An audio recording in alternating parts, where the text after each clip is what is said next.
cameras roll, yeah, it's time to lock in. HBCU overdrive where the conversation starts and wins. Every week we break it down, every headline, every play. Giving flowers to the legends while the future finds its way.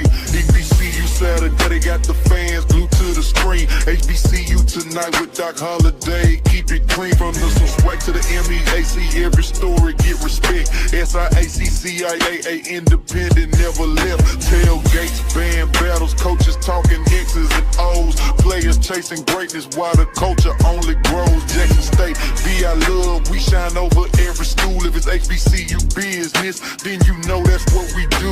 No gossip, just a fact with a southern state of mind. Real voices, real moments, every episode designed. This our sports, this our culture, this our legacy alive. Turn it up and ride with us. HBCU overdrive, overdrive, overdrive, overdrive, overdrive, overdrive.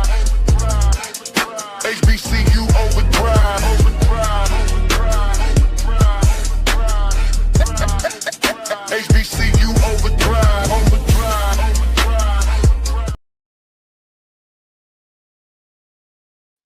Oh, what's going on, everybody? How's everybody doing this evening? It's your boy Doc Holiday, and as always, we are here with HBCU tonight. As always, powered by HBCU Overdrive.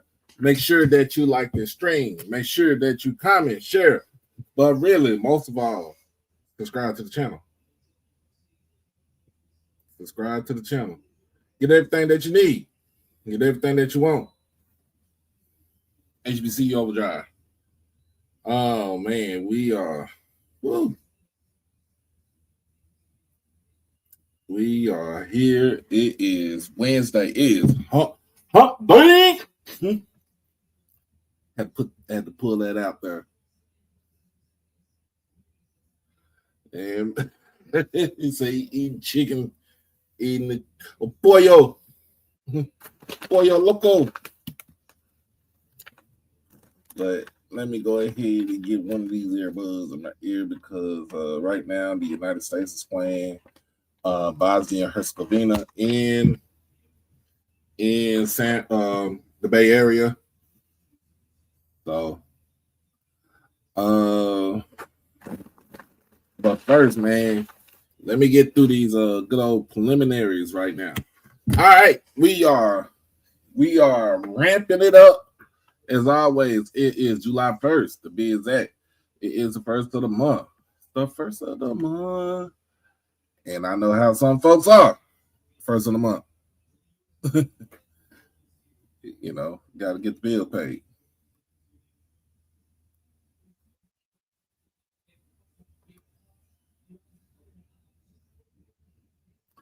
Got to get the bills paid. But, man, like I said, we are still in the running. We still got $290 left to raise money to send your boy off to Birmingham for SWAC Media Day. So if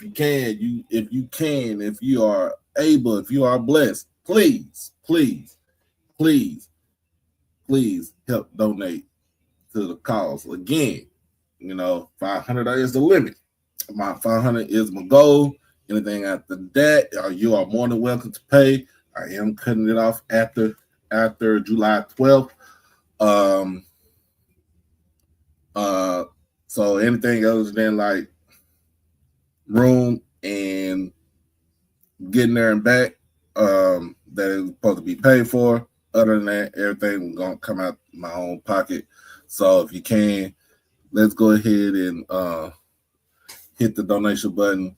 If you see it down there below, you see it below, the ticker below. You can send it through Cash App, as always, HBC Overdrive, or you can send it to PayPal, through PayPal, David Smith, 1925.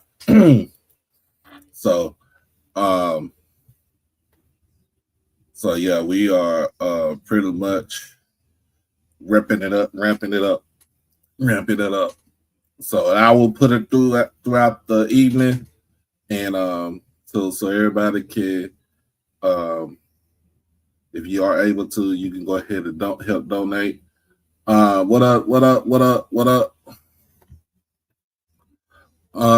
Let's see. First and foremost, First and foremost, I had to let y'all know yesterday. I'm gonna have to let y'all know. I didn't really say anything yesterday. Well, yesterday, on my way home from work, I was in a little car accident.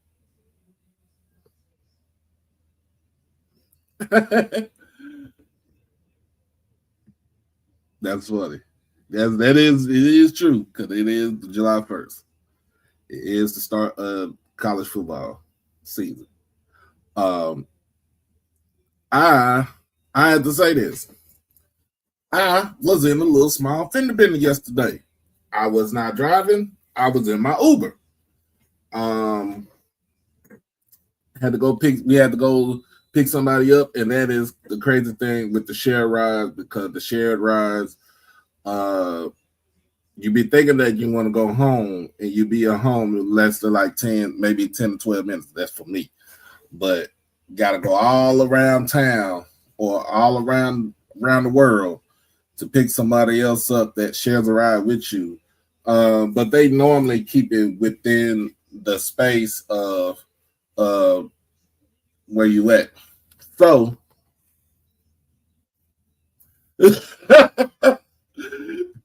I don't know, but I was a passenger. So I was a passenger. And it really wasn't a bad accident, but I was a passenger in the back seat. I had my seatbelt on. We were picking somebody up at the train station. We were picking somebody up at the train station, and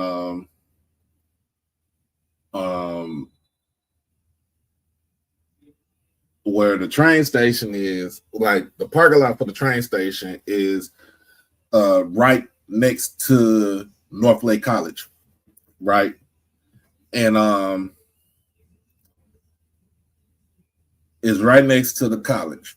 If you ever been to Irving, because that's where I stay at, and in my kinfolk, he always gonna come. He's gonna tell me I'm from somewhere. I'm live from somewhere else. But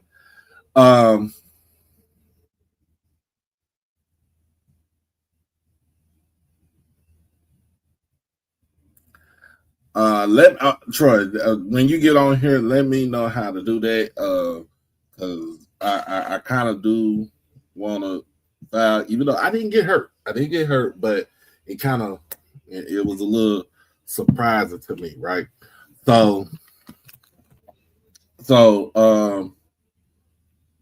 I'm in my Uber, I'm in my Uber, and basically, what up, though? So where the parking lot is, how the parking lot is set up to where it's like one part of the parking lot is set up to where vehicles can kind of like park, but it's not to park permanently or anything like that. It's to park to pick people up. And there was this van. I guess it was a 12 to 15 seat passenger van. One of those almost like those Econoline vans.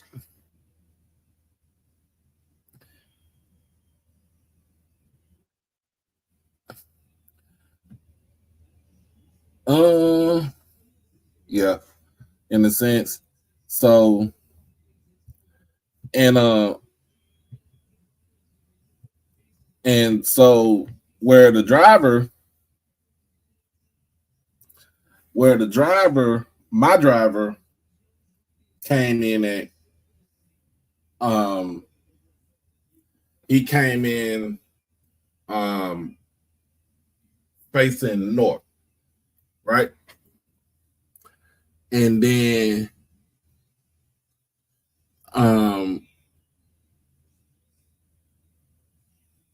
the driver of the van, his van was parked facing east, because that's where the train was coming. It was facing east, right? So it was kind of like almost like this in a sense. I don't know how you want to put it. So, but it was in a sense like that. So where my driver stopped at, we were waiting on for the passenger to come to the car, and um and the next thing I noticed was that the van was getting ready to pull out. He was getting ready to back out. And so by the time the van was starting to back out and I'm in the back seat, I was like, whoa, whoa, whoa, whoa, whoa, whoa. And to alert the driver to reverse, it was kind of too late and hit the front side of his vehicle, the front side of his vehicle on the right side, on the passenger side, right? So I'm in the back seat, and I'm like, yo, what is going on? I just want to get to the house. I had been at work since 8:00 that morning. I have been up since I was up at 6:30 in the morning, right? And so I'm like, okay, I just want to go home. I just want to go home and watch a little bit of soccer, and then got on the podcast with the crew last night. So that's what I wanted. That's what I wanted to do. But no, we had a little small fender bender, and next thing you know, I'm in the back seat. I'm looking at because here's the thing. The Uber, so when I call my Uber, it's through Dart. Dart has a thing called GoPass. So it's through them. And so I go through them. I go through Dart.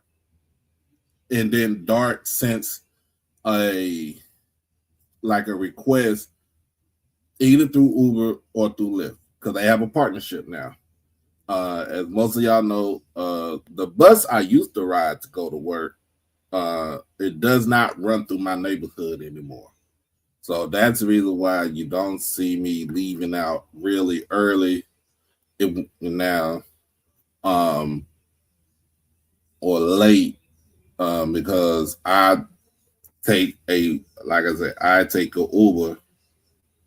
I take a ride share to work, or just to anywhere, even if it's to go down the street to get to do my laundry. I take a ride share. And so I woke up this morning. It kind of just startled me. In fact, I didn't even get to my house. I got off at 3:00. I got off at 3:00. I didn't get home till about close to 5:00 yesterday. I didn't get home till like 5:00. And so I'm like,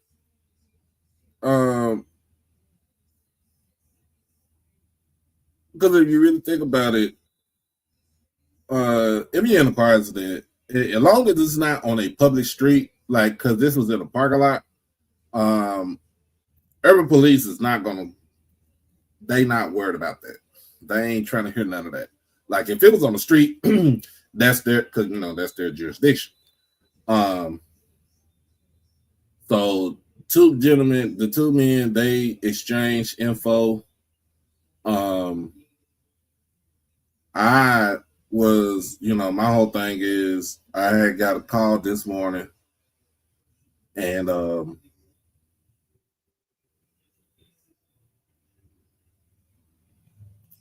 I got a call this morning. And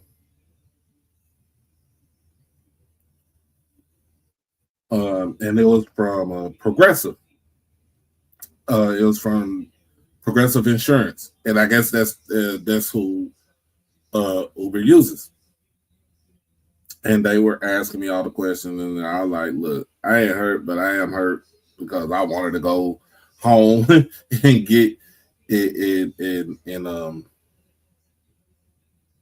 I didn't want to, you know what I'm saying? I just wanted to go home and get to the house and um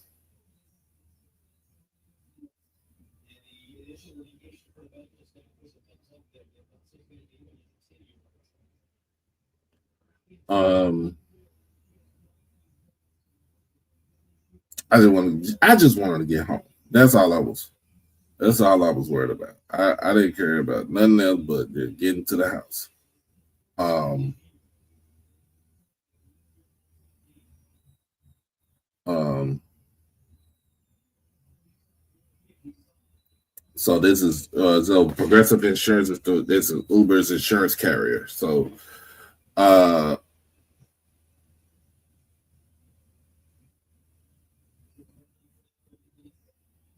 I talked to them. I talked about maybe, but let me see. I think it was like about 30 minutes.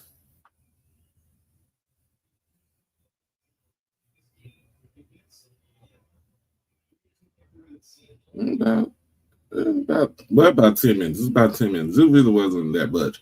But safe to say I am in one piece. Thank God. Again, like I said, I was wearing my seatbelt. Because that's the first thing they're gonna ask you, or will you wear your seatbelt? Because if not, then they gonna value like they not gonna do anything about it. But it was just a little small fender bender. So I can't really say, but they told me they'll get back with me. I will probably call them. Nah, I can't call them back tomorrow because they will be closed tomorrow, and they will be closed Friday. I won't be able to call them back till Monday. So the thing is, I don't have a lawyer. I don't know where to get the lawyer at. I don't have the money for a lawyer. That's just me. I don't have it. I don't got it like that. I don't got it like that. But the best thing about this is I do have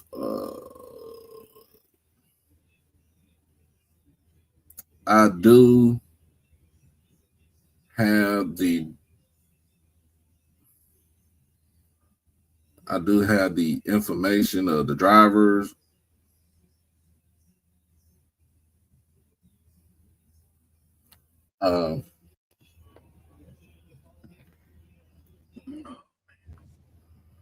Give me a second. I gotta turn my speaker on.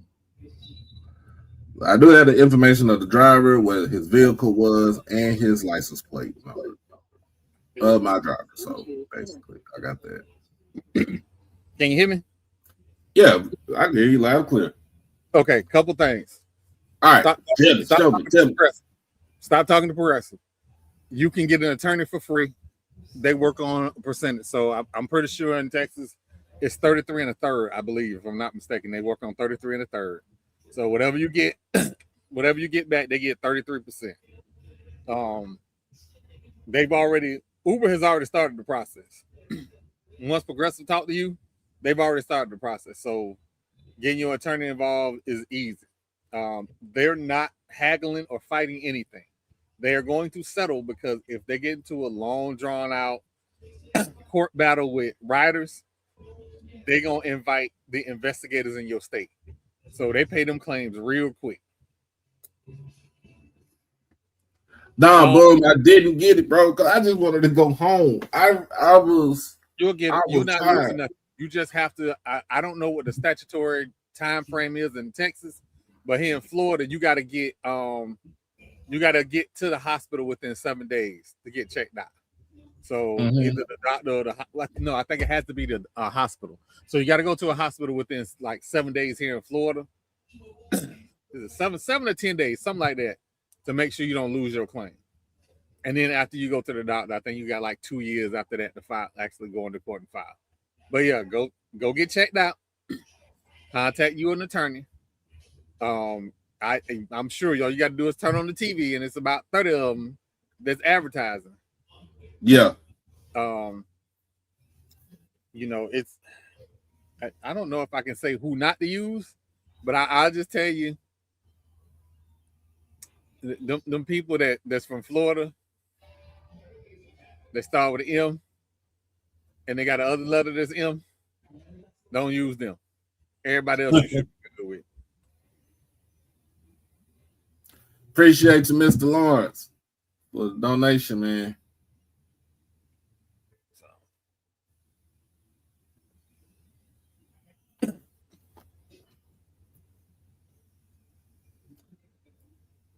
And it's already a hydration break right now with the United States. Yeah, man, it's hot. Well, they do hydration break between the 22nd minute and then in the second half the 67th minute. So yeah, we getting it on down. We getting on down. But yeah, man. Hey, bro. Don't tell me to call the bulldog. I called 1-800. I just got hit by a car. And they will find somebody to get you paid quick. Okay. You're gonna go to the doctor a few times. By the time you get done going to the doctor, you're gonna have a check. Uber don't play. Uber don't play at all. And then whoever hit the Uber driver, your attorney gonna have their information too. So you'll get claims from both. What's going on, Crook? Crook, I had to listen, Crook. I need to tell you this. I had to mute you because we had white people that had responded to that whole Black National Championship thing. And CC good people. She was at Florida State in the 90s. But it's some other people that me and CC know that like to say little slick shit. And so to keep stuff down, I just had to mute that conversation. It wasn't that personal to you. It's the people that was involved. I get real active real quick. And I've tried to schedule interviews, so I don't want to make nobody mad. Oh yeah, man. Look. Some more preliminary. So that was my story from yesterday. I just wanted to get home. I wanted to watch some soccer, and I just wanted to jump on the podcast with my friends and family. Top Dog Law. How much is going behind up? Y'all the biggest squad in the World Cup. Y'all acting like y'all hurt. I'm sorry. My bad, y'all. Hey, it's been a very interesting one. Now, this last the last game I just watched, they screwed Senegal. No, man, no. Senegal screwed Senegal. I mean, I'm sorry. I'm thinking about the Congo. My bad. Well, Congo didn't get screwed shit. Harry Kane just that dude. They took that when Harry Kane scared them the first time when he hit the second time when he hit the goal dead in the thigh. They took out their strikers and started playing defense. You can't do that with Harry Kane. You just can't. You got to keep playing aggressive. All that hard work that Congolese lady did to make sure Harry Kane was missing shots, and y'all wasn't taking none. Yeah. He said Troy. I forgot Troy no white people. Listen, I don't know if Crook ever seen me crash all the way out on the people that went to my school that be wearing the white sheets. I've crashed all the way out a few times. Oh yeah, so, he be on one sometime, man. I when I say amongst us it's cool about the Black National Championship banter, I don't play that with white people. We're not even playing them. We're not playing them games. Find somebody else to go play with. Yeah, Congo actually surprised me, especially when they scored first, and basically they held their end up all the way up until like the 60 or something minute. they took a 1-0 lead in the half, right? They come out of intermission. They get another scare from Harry Kane. And you pull your strikers. No, keep that pressure on. Because England was tired. England was tired until they came out of intermission. I would have kept that pressure on. Hold on. Is we going to get... Uh-oh. Come on, man. Come on, man. Come on. What are we doing? Hey, man. Where's Klaus from? Klaus with that bullshit. The ref name is Klaus. It's on the back of his jersey. Klaus with that bullshit. You can't just be tackling people.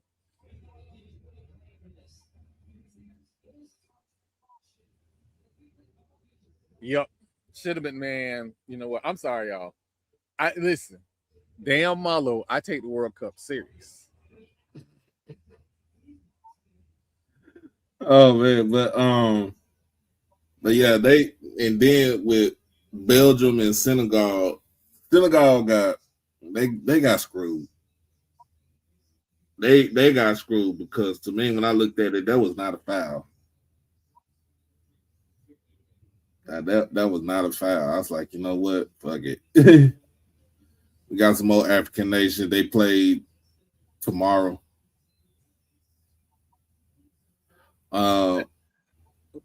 Man, listen. I know it's not the World Cup probably would have been better if our political situation was different. And also if they hadn't spread it across 3 countries, it'd have been a little bit different. But it's all right. Like the stadium's been packed. Yeah. I'm not complaining. I'm not even complaining about it. I didn't even complain about it. Let's see some more news.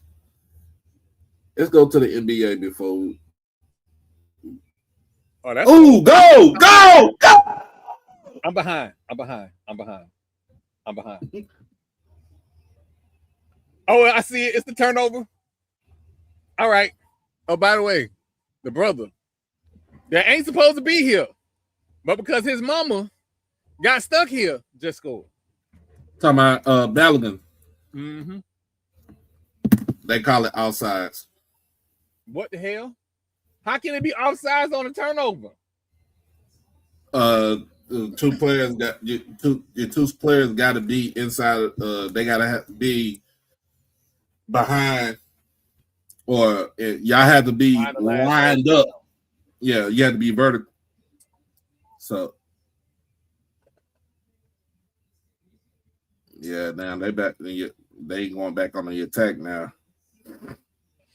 So we I guess we're gonna talk about the exciting whites. We're gonna talk about them. Who is the exciting whites? The Snowtime Lakers. Oh yeah. So of course, with LeBron exiting stage left out of LA, and he's still gonna keep that house in Brentwood. I don't care what anybody say. Y'all can say whatever you want to say. Argue with your mama. He keeping that house in Brentwood. That be his forever home right there. Right. The Lakers have signed Walker Kessler they traded for Walker Kessler from Utah. They signed Quentin Grimes from Philadelphia, which I feel like the Mavericks should have kept him.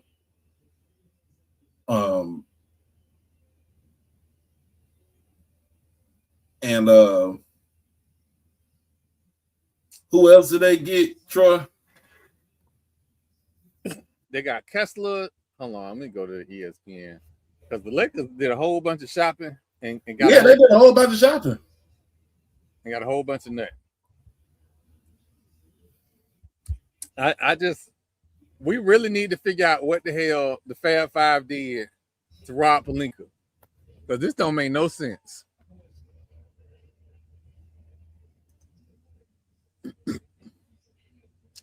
So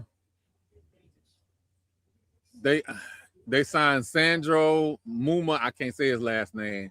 Quentin Grimes, Colin Sexton. I like Young Bull. I like Colin Sexton.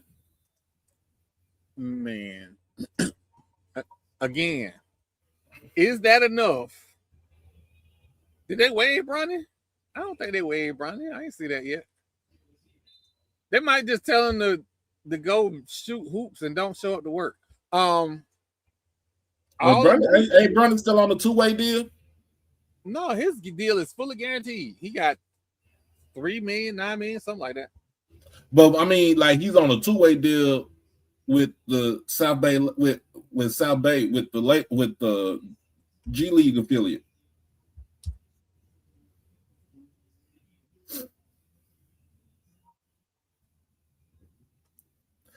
But no, he is on a regular rookie contract. Oh. He is on a regular 4-year, $7.895 million contract with the Lakers.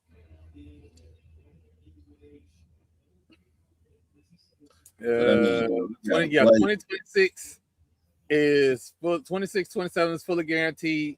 Next year is a team option. So yeah, they just gonna tell them to show up to work, and then next year they're just gonna tell them to go kick rocks.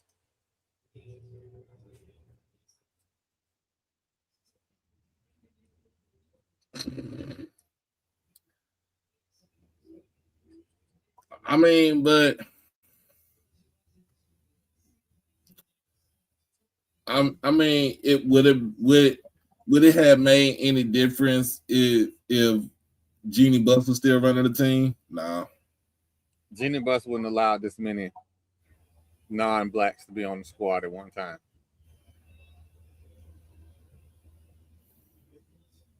Jeannie Buss would have told LeBron, I'm gonna pay you X amount of money, because they did the same thing for Kobe. But see, the reason why they gave Kobe that 2-year extension, because he's a Laker he's gonna be a Laker for life.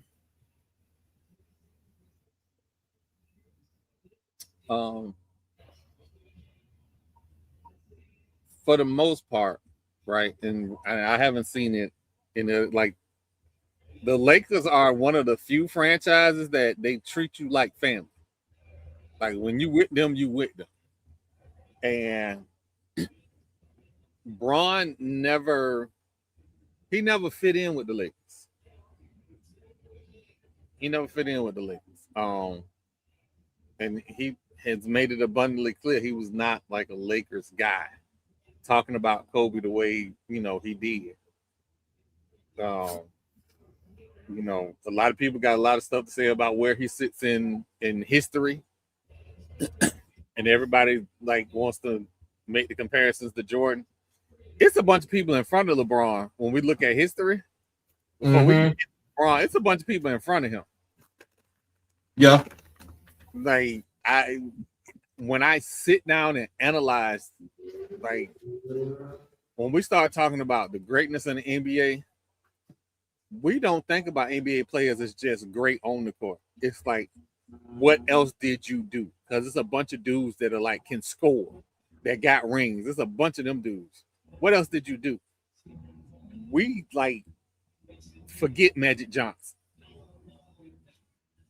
Absolutely, we disrespect the ABA guys, but the ABA guys is the reason why you have some of your favorite franchises. You're not an Indiana Pacers fan without the ABA guys. So, right now, this Lakers squad, and I know everybody's so in love with Kessler. I've watched the film. He's a defensive guy. He's not an offense. No, exactly. And against regular people, he looks spectacular. But when you put him up against other stars, he's just a guy. So when I'm looking at all them draft picks for that guy, okay. And then this is the guy who's gonna clean up Luka and gonna clean up I can't think of the other dude's name. Austin Reeves. Gonna clean up their bad defense. How? You got a team full of people that play bad defense and one guy that can rebound on the offensive end and defensively. Ain't no way. Whew. But can I say this though? Can we say this that Austin Reeves did get it out the mud because he was a bench player. Yeah. He got out the mud. He got it honest. For lack of a better term, everybody celebrates the walk-on until the walk-on got to be the star. Yeah.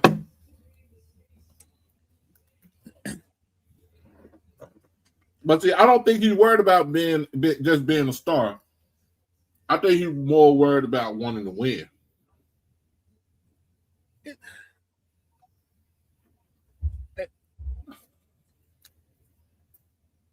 Man, Crook, ain't nobody hating on them dudes, but them dudes can't play defense, man. This ain't hate. This just honest truth. Honest truth. That them two dudes had LeBron James carrying them. Old man Winter was carrying them on their back to a play-in. Right. We gotta be honest. Luka has chosen not to be that guy. And then that's the other thing. Who's the leader in the locker room?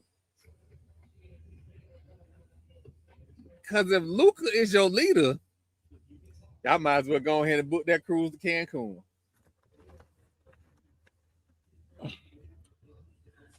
Yeah, it's different when you don't have vets like that anymore in the league. And you know, and again, they got Colin Sexton, but is he the guy to go follow me through the fire? I don't know. But listen, he the guy that can win you some fights, though. Oh yeah, he probably wins some fights. Hey, but I want to be honest for Crook. The Lakers aren't the only ones that was making bad moves today for the sake of making bad moves. Because what Philadelphia and the Celtics did, y'all want my Lakers to win another one. I mean, my Knicks to win another one, don't you? Don't you? Because ain't no way you think that's a winning formula. No way. Jaylen Brown. Jaylen Brown to Philly is much better than Paul George to the Celtics. Anybody better than Paul George. Anybody. And Tobias And Harris. I say that because you putting him with a guy in Jason Tatum, they both play the same position. They both play the three. But Tatum can actually play the four, though. I mean, he did play the four when he was at Duke,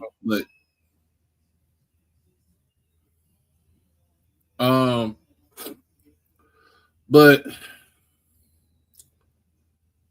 Jaylen Brown going to the Celtics, and guess what? It ain't even a far drive. No, it ain't that far. It ain't that far. The 76ers have said that Paul George, 2 first-round picks, that will be from in 28 and 31. 2 second-round picks, selections, 2028 and 2030 to Boston to complete the deal. And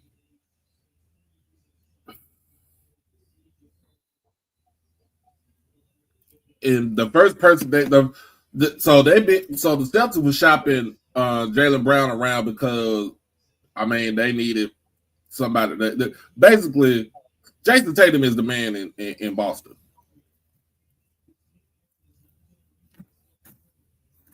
But another thing,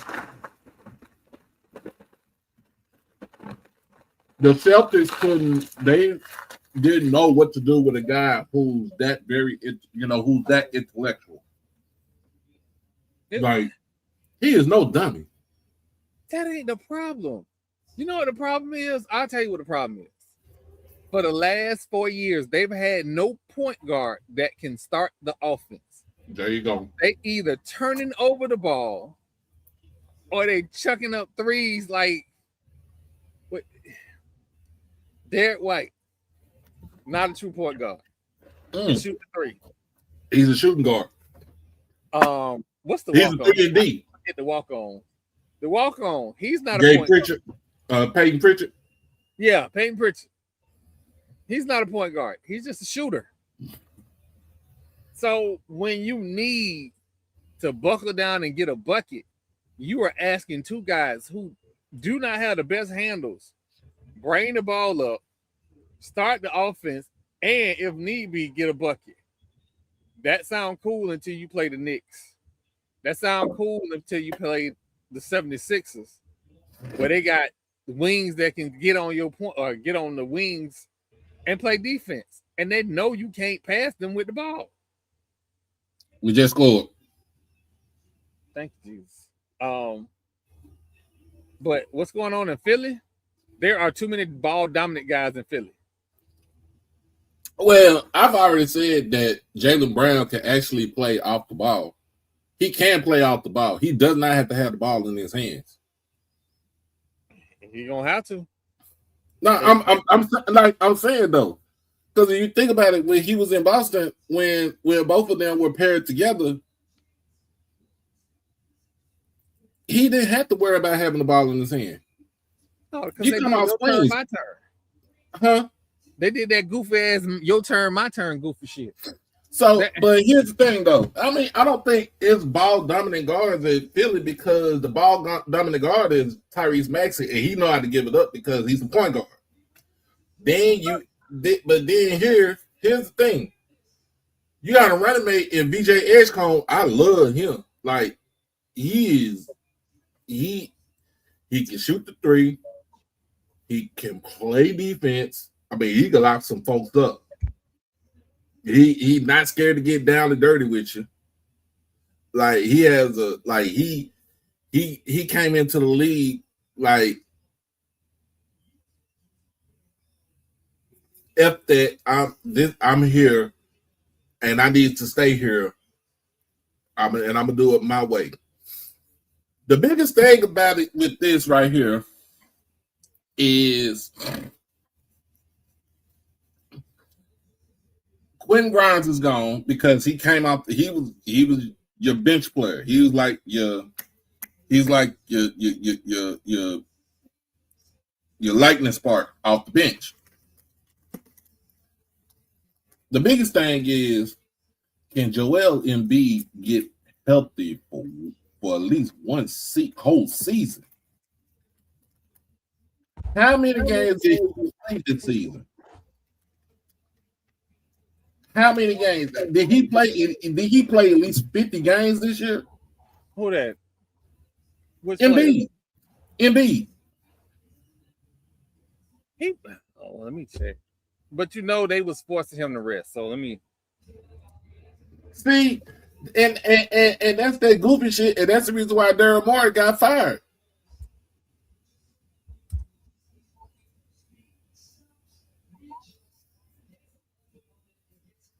First and foremost, played 38 regular season games. You played 38 regular season games. It's 82, right?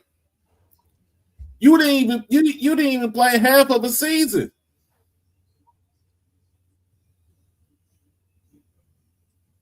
You did not play half of a season. But your goofy ass out there playing 38 games, you listen to these folks. First and foremost, you need to lose some fucking weight. If I can lose some weight, he definitely can lose some weight. You tipping the scale at 300 pounds, man, is not doing you no justice.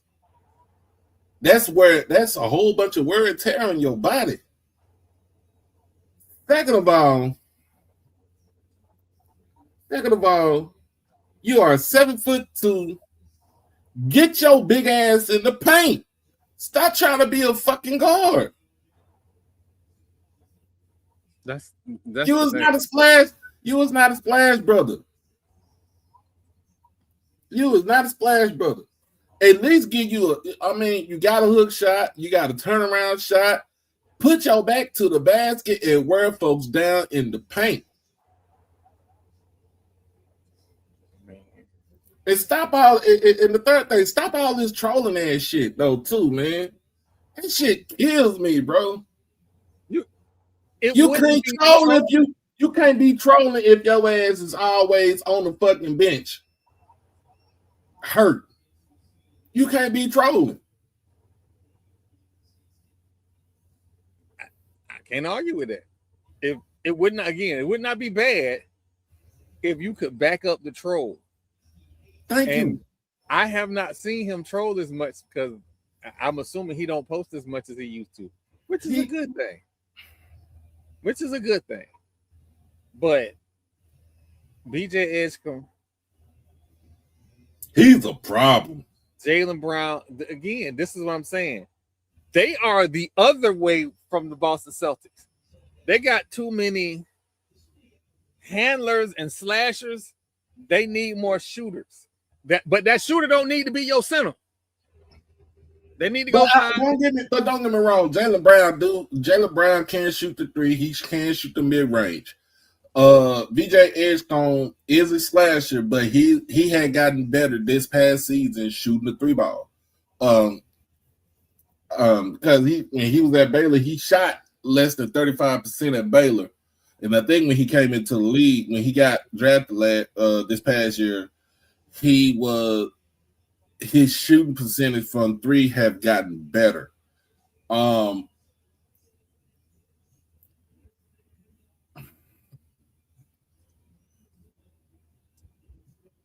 But see, this is all about the process is over with.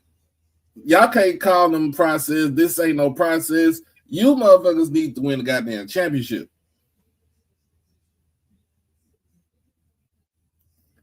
If AI was still playing right now, if this was young AI, it would not be a process. He wants to win now. If young Iggy was still there, this is not a process to him. He wants to win now. But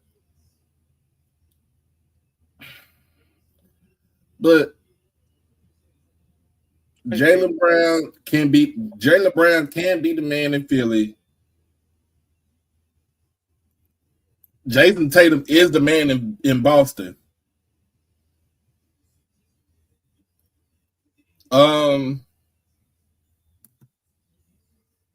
Just I don't know, man. I don't know. I think the Boston has to make one or two more moves if they can. Oh Jesus!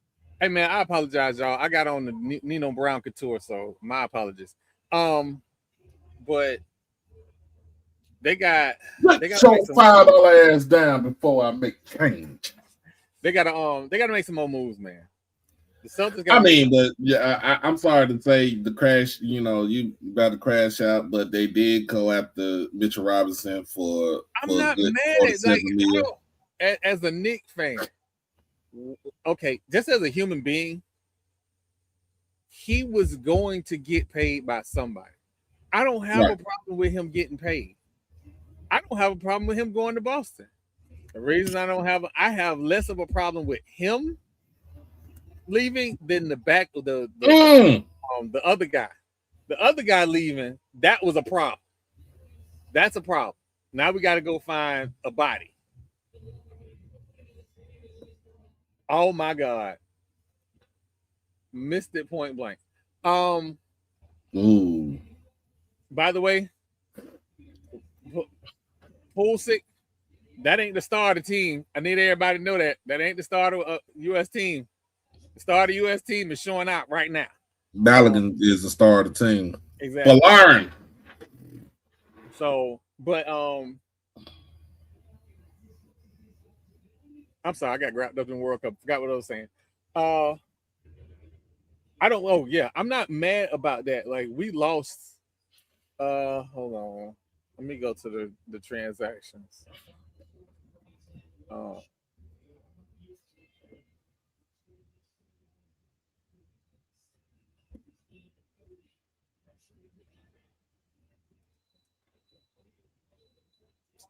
It's the guy the 7-footer shoot threes.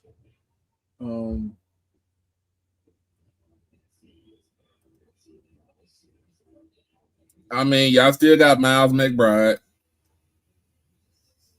No, we need one more. I cannot think of that young man's name off the top of my head, but he signed a prove it deal. I want to say he signed with Philly. Oh, Porzingis is still in. Porzingis is back. Is in Golden State now. Yeah. But Porzingis ain't the guy I was talking about, by the way. How about hey? I remember the video when Porzingis got drafted and Michael Rappaport. He said, "Who the fuck is this guy? Pingus." Tried to make that man a 7-foot Carmelo. Oh shit! Oh, you don't want to fight? You really don't want to fight? Start the fight then. I'm sorry. That was if Clint Dempsey was still playing. In fact, you know that's the other person I actually met. Clint Dempsey. I mean, he was man because he from Nacogdoches. Again, this Bosnia team ain't no little dudes. Why y'all crying? Start the fight. I promise you, it won't go the way you think it's going. It is. It's a lot of flopping. There's a lot of fake bravado. Like this ain't Premier Cup. This ain't what is it, Libre or whatever it is. This ain't that Champions League, yeah. Premier League. Yeah, they ain't getting no $3 million for winning. They not fighting. Let's see. Taylor Swift and Travis Kelce is going to get married Friday at Madison Square Garden. That's just a waste of money. You don't know. You don't truly know that many people like close to you. Like people have big weddings and they have close people and then they have like the close people friends. Well, most of these friends are Taylor Swift people, so I'm sure. Because you know her family is was already had money and they were socialites anyway. So this is just hey, thanks for doing business with us. Come to the wedding. Pretty much. I think this would have never happened if Travis Kelce would have stayed with the other chick. He couldn't listen. I'm gonna be consistent, right? Russell Wilson came home. Travis Kelce was going home. He was always going home. He was hanging too much with Patrick Mahomes not to go home. He was going home. So, and by the way, Patrick think he is home. So just you think he home? The things that lady say that he got to go to sleep with, and he's still with her. Hey, his daddy got something to say about that. I mean, we know who his daddy is, but hey, Pat Mahomes. that brother be trying to bring a stereotype. Like, shit. How you at the happiest place in the world and you getting arrested? Chill out. Anyway. No, I mean it was some interesting moves. Miami Heat fans. Y'all got 3 players. Y'all need some more people.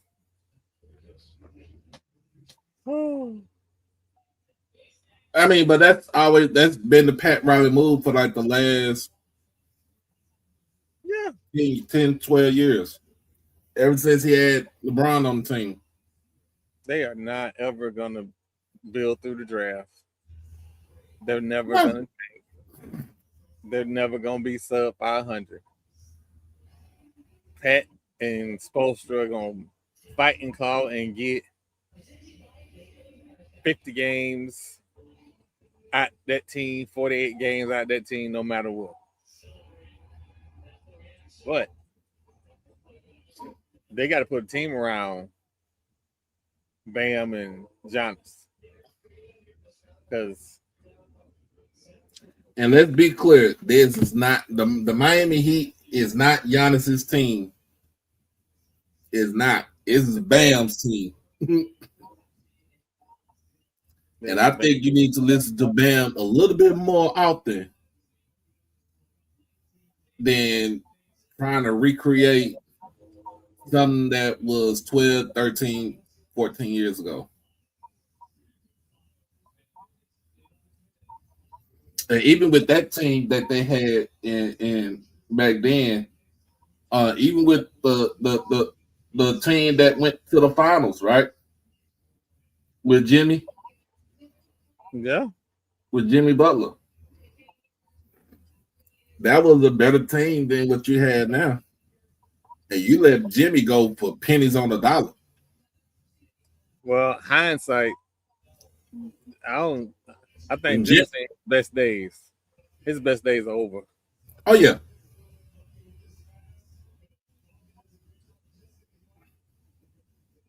Oh.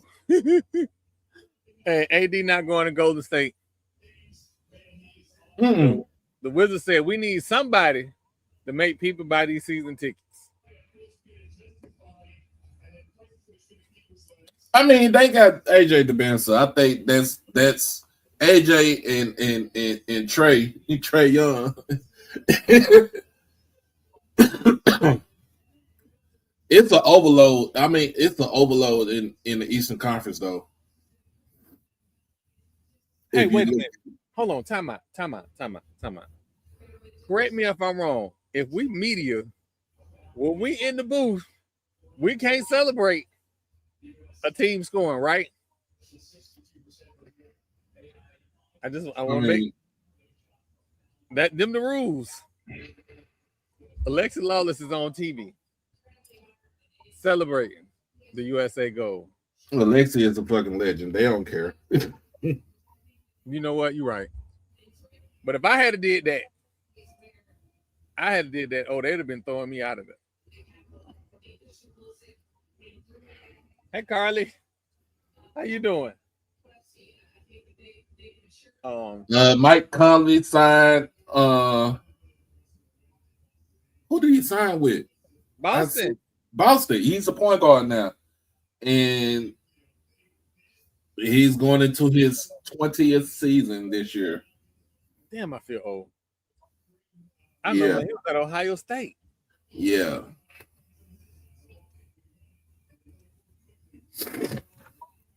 Come on, that's Bam's team, bro. Miami, that is Bam's team.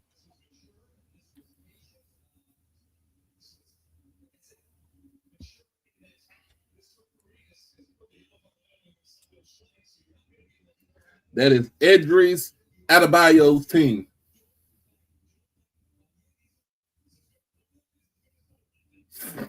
I have gotten old enough to remember when Lexi Lawless had hair. Oh yeah, red hair. Mm-hmm.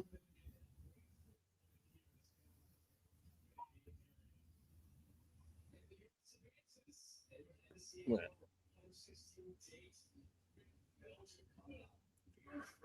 That'd be a nice matchup right there. U.S. versus Belgium.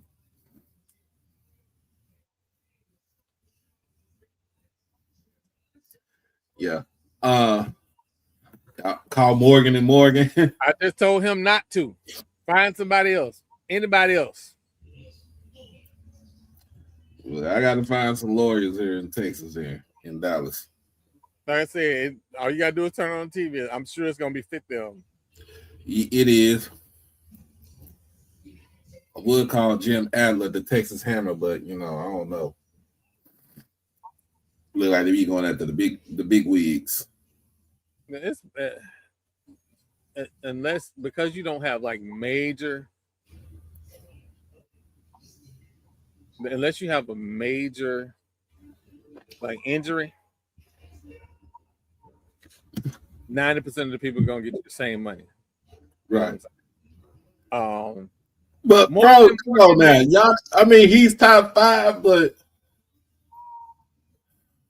He been in the league since what? 20 what? He got drafted in what? 2013? Something like that.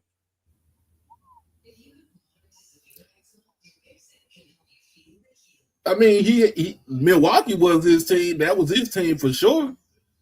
Because he made all the rules and when he was in Milwaukee. He won't be doing that now. You're not doing it in Miami. He's not gonna do that in Miami.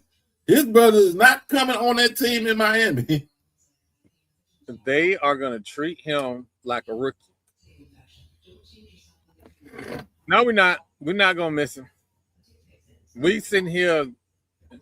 Y'all do realize it was 5 points and I think eight rebounds over 19 minutes. Right? That's what we're talking about here. Then we're managing the minutes of a bench player because his inability to make free throws. He was impactful, but you can find somebody else. I think it's the defense, though. It's most definitely defense, but again, you can mitigate that with bodies.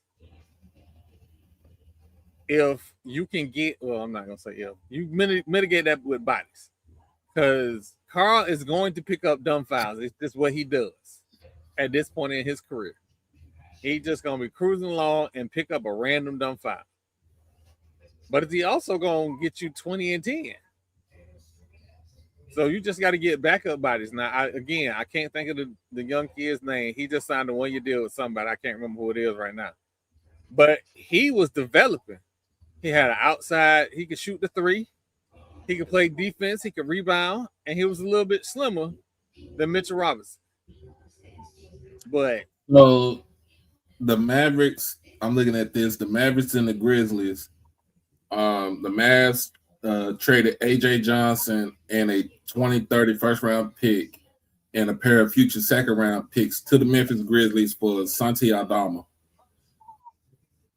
So that adds more depth into our front court because we needed it. Like we literally needed it like what we saw last season with Gafford being hurt majority of the season and Derek Lively out for the whole season. We needed front court help. And he's a person that could come off the bench and be he can be a defensive spark, but also he can give you probably about 8 to 9 points and probably maybe 8 to 9 rebounds off the bench. So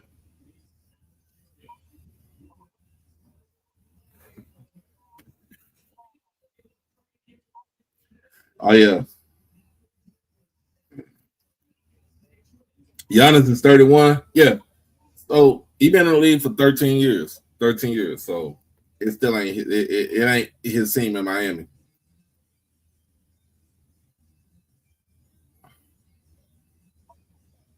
But the problem is Robinson was never going to play 38 minutes, 36 minutes. That's why I say you can mitigate that. And again, I am happy for him.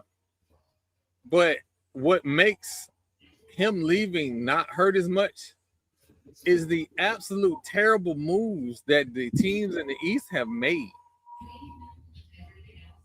And I don't mean, so let me say that differently. They made good moves, but in the scope of how it improves their team, like Tobias Harris is not a good pickup for the Spurs, but we'll talk about that in a minute. How it fits in with their team is the problem. Like any other situation, Giannis going to the Miami Heat would be great. If the Miami Heat had shooting and a point guard, because the current point guard is facing federal charges. But it would be that would be a whole different outlook. Boston, even though Mike Conley is going there, they still have 2 players on there that aren't dynamic. They can shoot it, but they aren't dynamic. And Mike Conley is in his 20th year, so you need a backup point guard for him to handle the ball. Those are moves. And again, do they have any bigs? Who's on their squad did you go, oh man, they can compete with the Knicks. They can compete with the Cavaliers. They can compete with the 76ers. Boston is still a year or two behind. I think the closest team might be Philly to the Knicks. But again, we in the offseason, so anything can happen. Now, Tobias Harris going to the San Antonio Spurs fixes a problem that wasn't there. The Spurs you got a veteran in the building. You got a veteran in the building, but the problem was the point guard. You needed a veteran point guard because everybody loved Ron Harper's kid, but Ron Harper's kid is not a point guard. So farming out the point guard duties to him and the other kid, that was the problem. You didn't have ball handlers handling the ball. And so instead of going out and getting a ball handler, I guess you're telling Darren Fox that y'all, you good with him. Everything all good. You're going to go get some other scoring help. Tobias Harris is a professional scorer. What Tobias Harris ain't is a professional. I'm going to score 20. You going to score 5. That's what he ain't. He ain't no 3-and-D guy. Young Tobias Harris was a 3-and-D guy. Oh, yeah. He was young. Yeah, because that's what he wanted to. He wanted to be that guy. What the clip say? Should have never gave you money. That's Tobias Harris. Never gave you niggas money. Tobias Harris turned into Jabari Parker in the course of 2 years. They don't pay me to play defense, and he don't. So. James Harden declines his option with the Cavaliers, and he's working on a new deal to stay with the Cavs.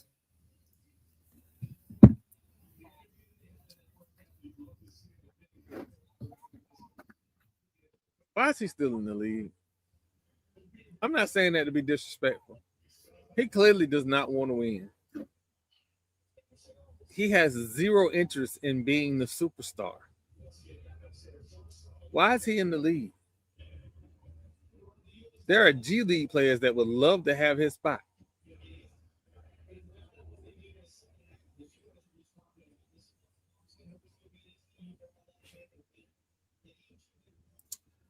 Fred VanVleet is picking up his player option for the Rockets, so he's staying in Houston.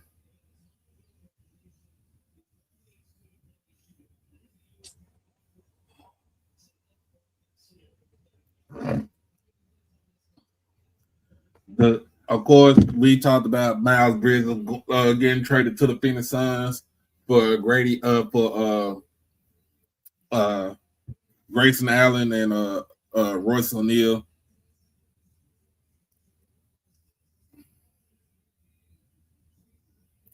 Yeah, he's still in them Houston streets. I mean, they need a vet who ain't gonna be afraid in the fourth. But if you watch that series with the Detroit Pistons, he did not show up in the fourth quarter in none of them games. He was a non-factor, which made it harder for Cade Cunningham to go off.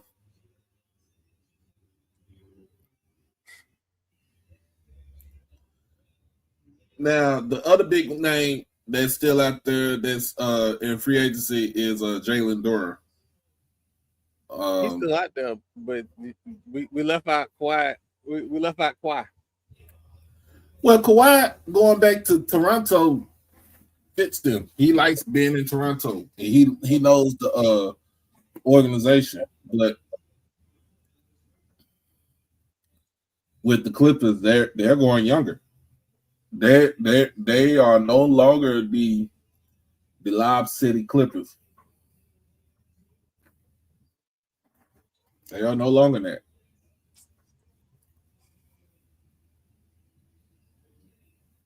Y'all looking for listen, y'all, I said White Shadow earlier. Y'all can give them Yacht Boys, them Olay Boys, whatever name you're gonna give them. But you're not gonna give them as champion.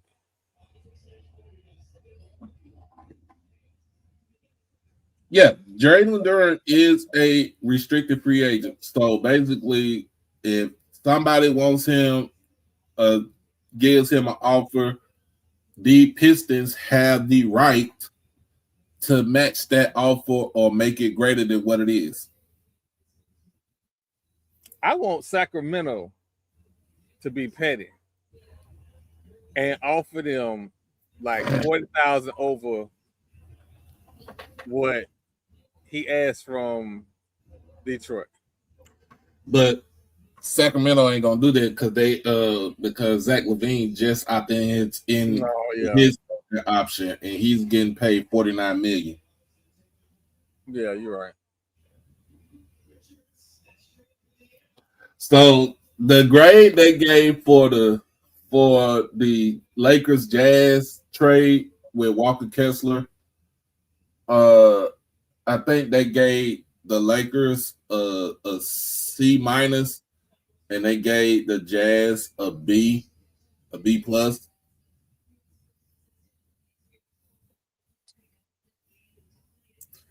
The grade they gave for the Brown George trade, they gave Philly a A, and they gave Boston a D because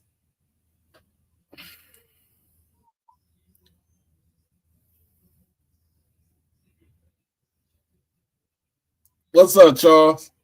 Excuse me. Yeah, Zach re-signed Precious Achua too. So man, I'm gonna keep telling you, man. Precious and Jalen are the same type of player. Mr. Martin, I'm fine. I don't know if you saw my tweets, but thanks to everybody in the East, Knicks gonna repeat.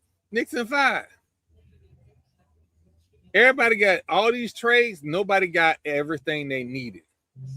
Which, when you start throwing out first round draft picks, that's crazy to me. When you start throwing around first round draft picks, especially the Lakers, for the next 7 years, you need to have a championship in place. Because I think they're under that second umbrella of that salary cap though too. Cap. The cap. That's the reason why a lot of teams. That's the reason why you see a lot of teams right now making these deals and trade. They're trying to get themselves from under that second umbrella. Blue Jacket, who gonna stop us? Who gonna stop us? That core is intact. And the thing that we see all the time about teams that repeat, they keep their core. They got the core.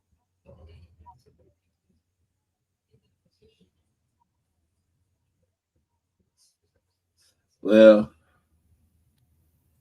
I'm looking at the West, and but I think Oklahoma City is still the team to beat in the West. They are. Wait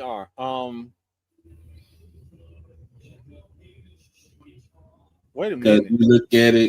You look at the West. Memphis is on a rebuild. Portland is on a rebuild.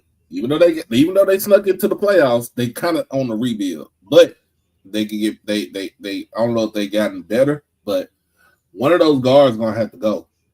He's either gonna scoot or Shaden gonna have to go. Blue Jacket, I don't know if you've seen me talk about OKC for very long, but I'm just gonna be honest with you. I have never liked their thin man. Never liked their thin man. From the moment he came into the league, he proved to me that he was stupid trying to take a charge from LeBron James in a pro-am game. So I don't know how they got to the first championship, to be honest with you. And then once the league decided that they was going to call basketball games like basketball games, it was up for OKC. The difference between OKC and the Knicks is that they play however you wanted to play. If you wanted to play rough and rugged, they play rough and rugged. If you wanted to play cute and shoot threes and all of that, they can do that too and stop you from shooting threes. But OKC was 11 deep until they got injured. And now they're looking around going, are they good enough? I don't think OKC is good enough to get past San Antonio right now as they're constructed.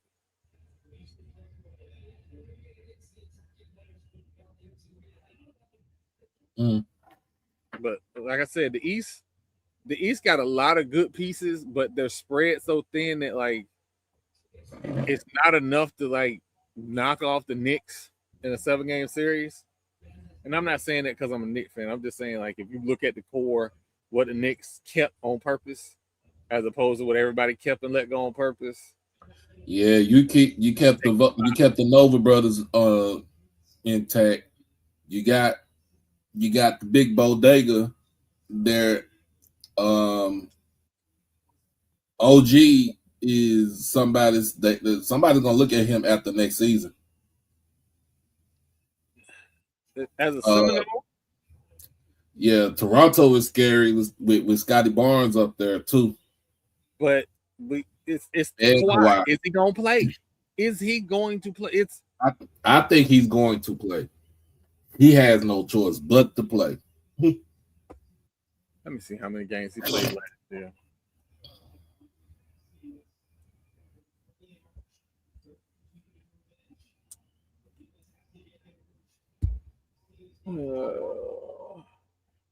Played 65 games last year. Yeah, this is his first season with 65 games in a while.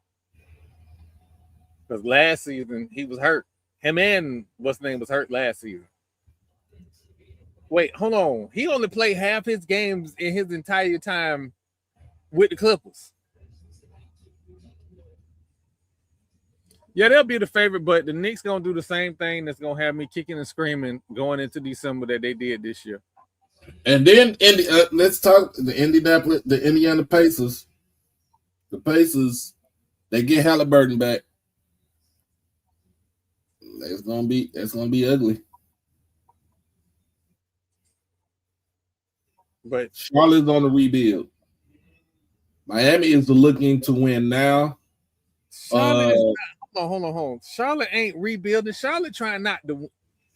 If ever there was a case of we just want y'all to come see this good young man from Duke, it is the Charlotte Hornets. We want y'all to come into the stadium and look at him. Don't worry about the wins. Look at him. That's all they doing. The Pacers do need help. They do need help. But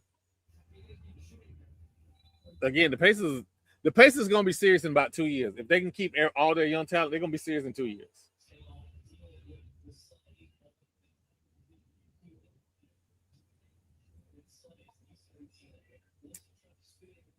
Top 5 teams in the East is easy. Well, this is basketball free agency, and then we still got you still got summer league. Summer league starts up next. I think they started up next week. Hey, I implore HBCUs that are looking for coaches to look for coaches that are on NBA benches whose sole job it is to develop talent. Because there is a coach at Florida State, and I'll be honest with you, I don't know how good he is right now. That team he put together, I did not think had serious NBA talent. He got 2 draft picks and 2 or 3 players that are going both in the camp and going into the summer league.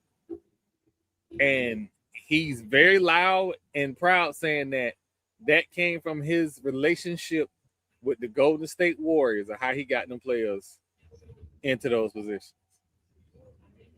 I would like to see some of our HBCU players get some calls, more than just 1 or 2. I'm just saying.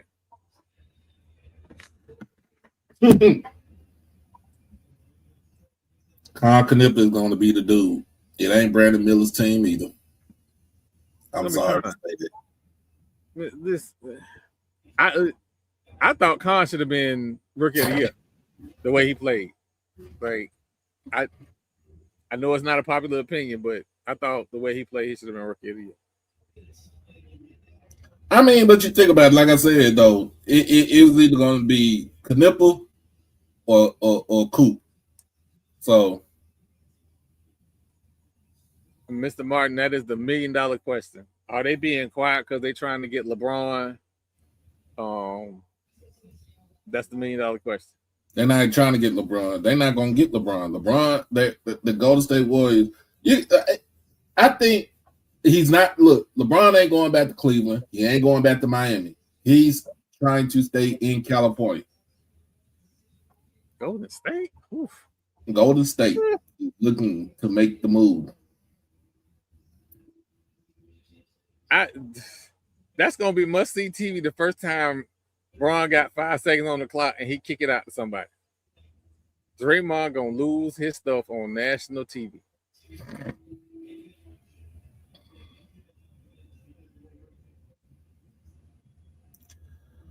Well, I would say this. Khan got a little brother. He's 6'10" and he's a sniper. I seen that. He just committed to Duke, didn't he? Yep. He don't want to win. You going to Duke, you don't want to win.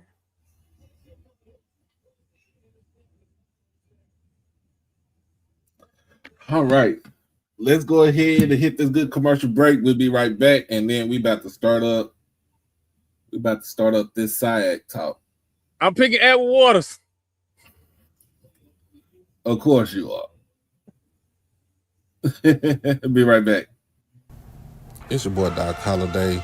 Become a subscriber on HBCU Overdrive on YouTube, and you can follow me on all social media platforms at HBCU_Overdrive on Twitter and Instagram. You can catch me on TikTok at Holiday1925 and on Facebook under my real name, David E. Smith Douglas.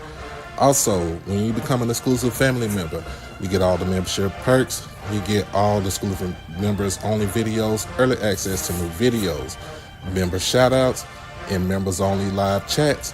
And also you can get birthday shout outs on here and win member when you become a subscriber. You can also hit the donation to the Cash App at HBCU Overdrive. You can hit the PayPal David Smith 1925, and you can hit the Zelle David E. Smith 30 at gmail.com. Remember, all proceeds go towards the channel, not the pocket.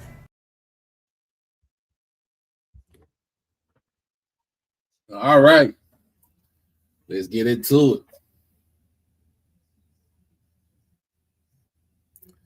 Yeah, that's the move they're looking for. He still wants to stay in California. That's the reason why I think he did not give up his home in Brentwood. He is not going to sell that house. Ain't no but a 6-hour drive. That man got a private jet. Like he can't fly home on them days off. And Jimmy Butler is not coming back this season because he is recovering from ACL surgery. But anyway, let's get into it. We about to talk about one of the oldest black conferences, one of the oldest conferences altogether in college sports. But it's about college football now. It's about black college football. And we talking about the Southern Intercollegiate Athletic Conference, or what the black folks like to call it, the SIAC. We got last season, Albany State made a terrific run in the Division II playoffs. Think they were what, 3 games away from going to the national championship game. Yep. We have Benedict, who was coming off a bounce back season under Coach Dickerson.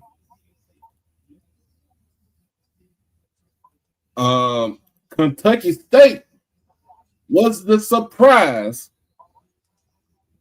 of the conference, and they made the playoffs also. Had 3 teams in this conference, in this league, to make the playoffs, Division II playoffs.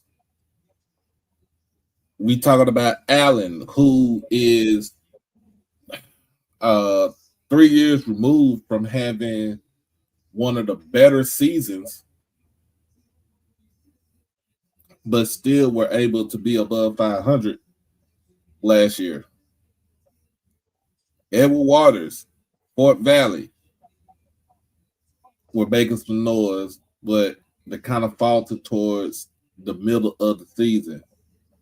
You got Savannah State that made a little bit of noise. We haven't heard from Savannah State in a very long time like that. The crown jewel of the conference is always going to be Tuskegee, the only HBCU with more than 700 wins and more black national championships on the Division II level. Morehouse made some noise, and they made some noise last season. They wasn't at the bottom of the pack, but they made a little bit of noise. Central State, Miles, Clark Atlanta, and Lane round out the bottom half of this league, with Lane being the only team not to win a game last season, went 0-10.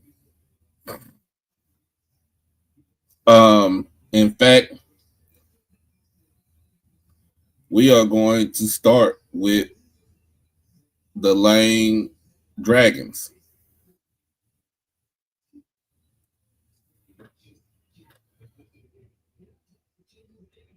We are starting with the Lane Dragons. They start their season off on August the 29th. On the road in McKenzie, Tennessee. I've never heard of McKenzie. They are at Bethel College. Then on September the 5th, Labor Day weekend, they are in Montgomery to take on Alabama State. Get y'all money. Get y'all money and go home healthy. After that, they start conference play. Because remember, in Division II, you only play 10 games. 10 regular season games.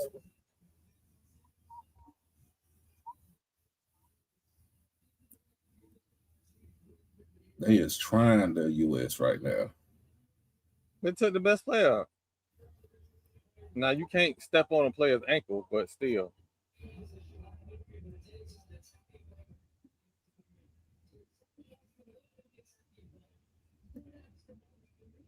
Oh, Ballard got a red card, so that means that he won't be able to play if U.S. goes to the next round.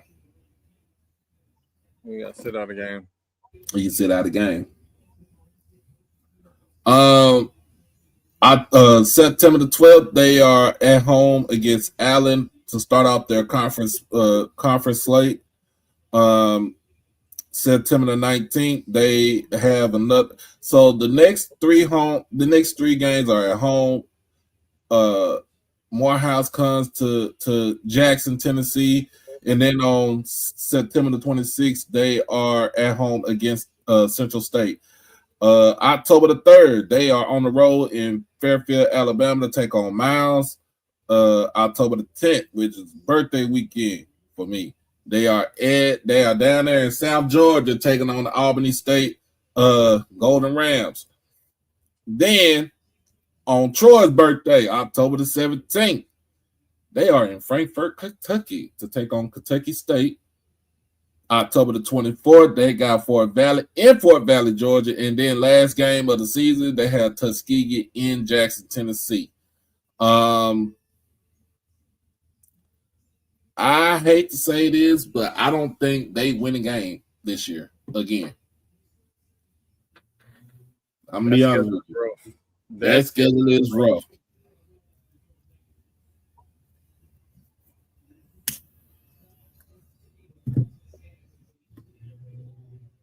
Like what?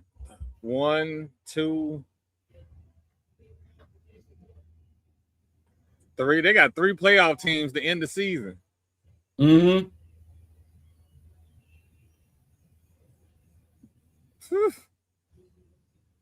Yeah. Whoever made their schedule don't like them. Let's talk about it. We got next on the list. We got Miles College. Miles is coming off of I wouldn't say a horrendous season, but it's a rebuild. Of course, we all know that Sam Shade was the head man in charge of Miles and the Golden Bears.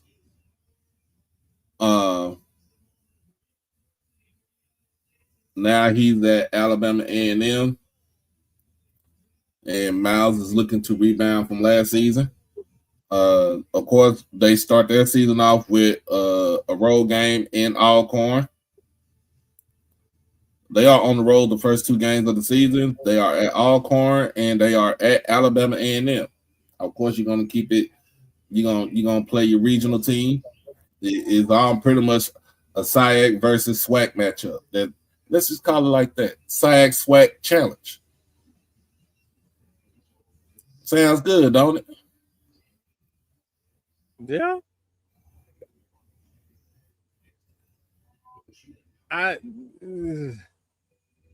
Talk about a schedule.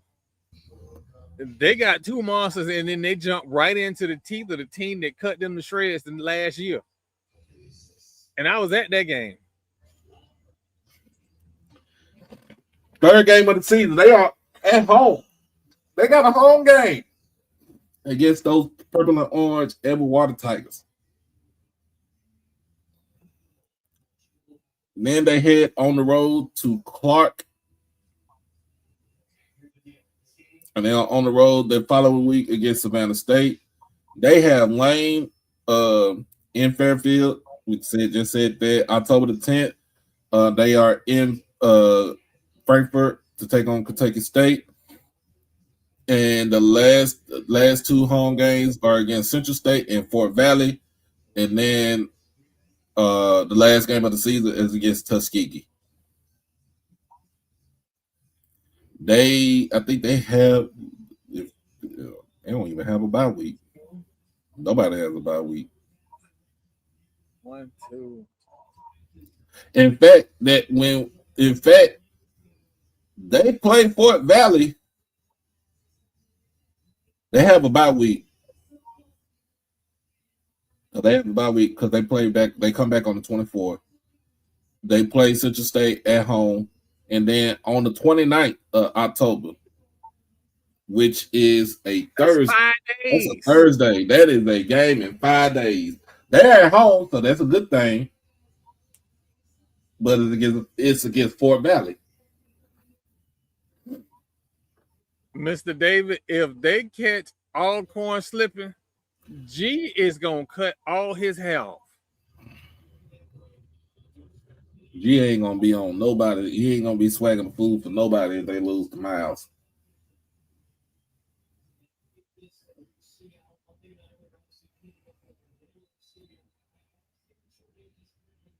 And then the last game of the season, they are at on the road at Tuskegee, rivalry game.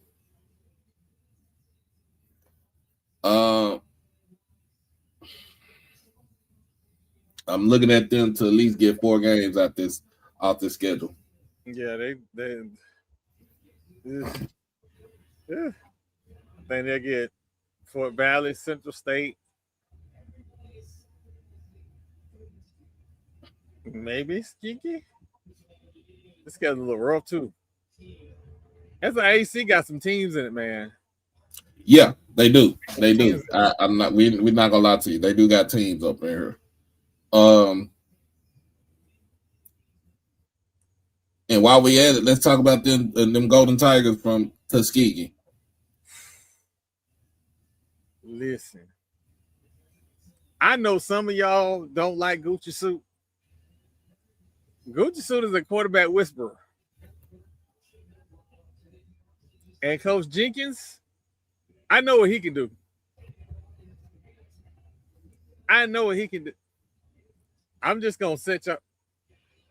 I saw Isaiah Bolden throw, I want to say 2 interceptions and a fumble, and they still blew out Miles. Like, them two dudes different. That's why I don't care who they brought in. I know what they can do. Mm-hmm. It's just different. Absolutely different. But I don't like their first game of the season. Their first game of the season against Flomo. And I know it's NAIA, but that ain't no regular NAIA school. That team played in the toughest NAIA conference in America. Well, Tuskegee got West Alabama first in Montgomery.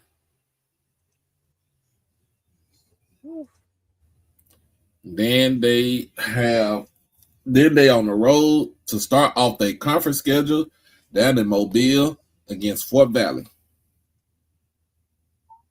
That's always that game is always a fight right there. And then of course they are on the road. They come to Jackson for the WC Gordon Classic.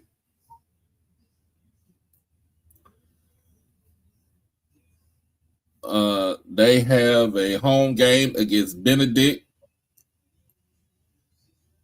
on the road in Montgomery. The Montgomery game, I think this is a home game for them against Morehouse. They have to travel far because they got to go to Ohio to take on Central State. They have Albany State at home on your birthday. Then after that, they go to South Carolina to take on Allen.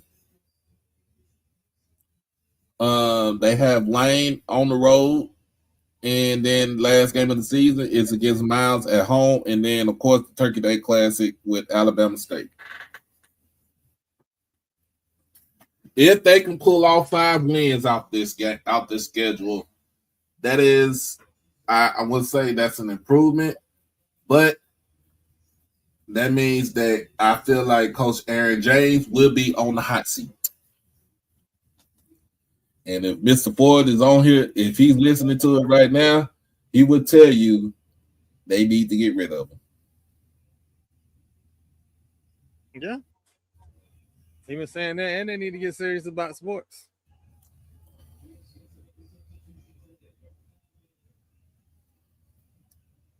I still want to go to a night game, though. I want to go to a night game. I want to be in the shed, but I like my coins, so I'm gonna have a problem. The game against Benedict is a night game. Let me see.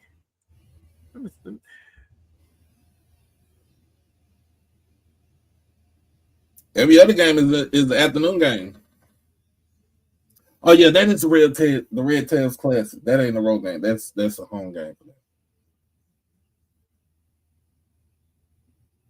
That's the reason why. Okay, that's the reason why they play Montgomery. They're playing in Montgomery. That's the Red Tail Classic. Appreciate it. Appreciate you.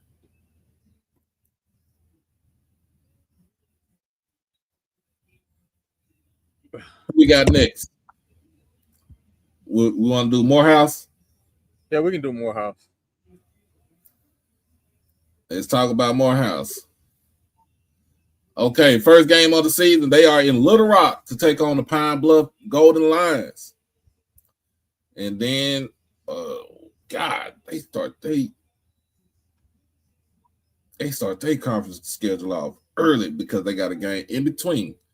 First game of the season, they got Clark Atlanta. Second game of the season, they got Clark Atlanta at home. But I don't know if this their home game or this is Clark's home game. Both of them in Atlanta. Okay, explain that to me. So they both play in Atlanta in the same stadium? No. Okay.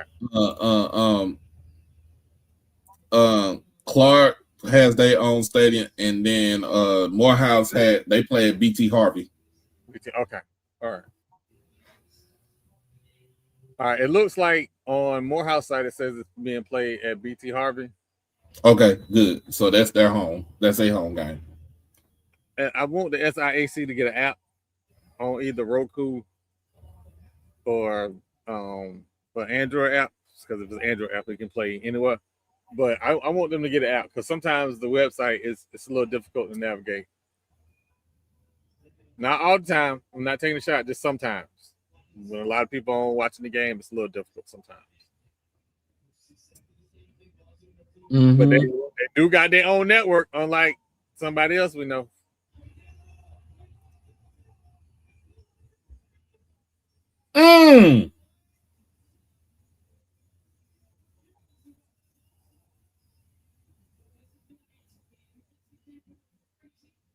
Are you? I know you fucking lying.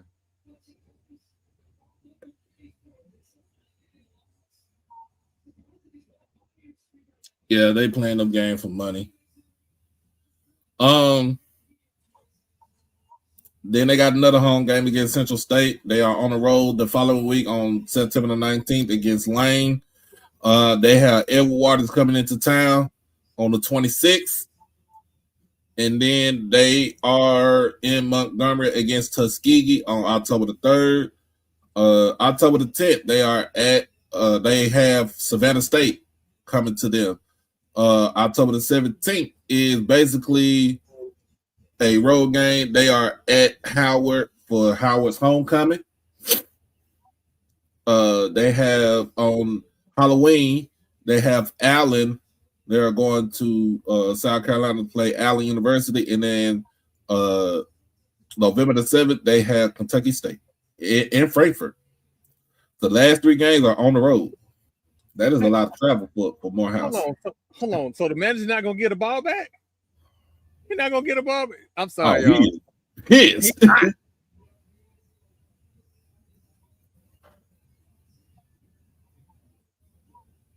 is my ball. Hey, y'all, I'm sorry. This is hilarious. You don't normally see stuff like this. This man is in a lovely suit and grabbed his ball and was finna walk off with it. Ooh, yellow card. Oh man. Do you know how hard it is to get a yellow card as a coach? That is not an easy thing to do. And now a player got a yellow card.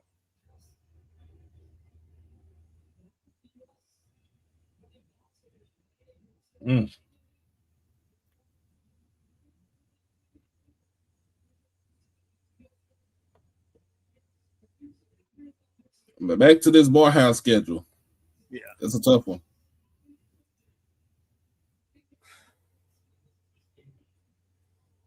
Four wins for Morehouse, or they regress back to being 1-9 or 0-10. The question is, if you're a Central State fan, this is no knock. I'm just going based off of recent history. I think they can beat Central State. Can they beat Lane? Yeah, they can beat Lane. Lane is not that good. Okay, so then they can get the 4 wins. They can get the 4 wins on us. They can get the 4 wins. Because Savannah State, they're rebuilding, right? Savannah State is on the uprise. Okay. So they might get 4 wins out of here. That would not be out of the ordinary. That would not be out of the ordinary.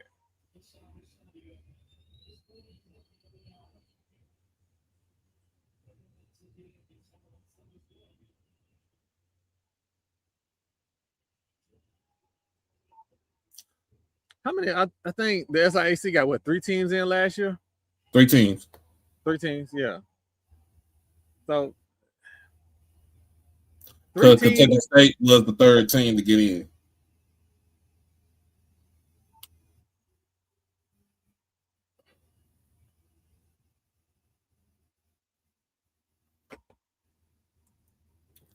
Ooh, they got this in the 84th minute right here. Short-handed too. Mm. Short-handed. I should call Mullo, but that would be wrong. I'm gonna get him tomorrow though.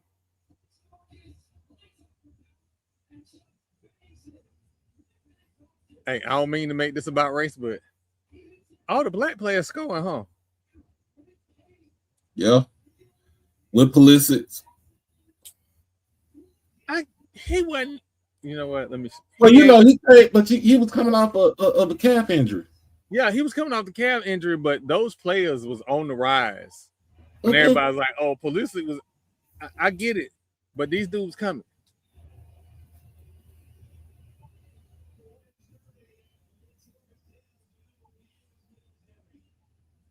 Short and the goal. That's right, Mike T.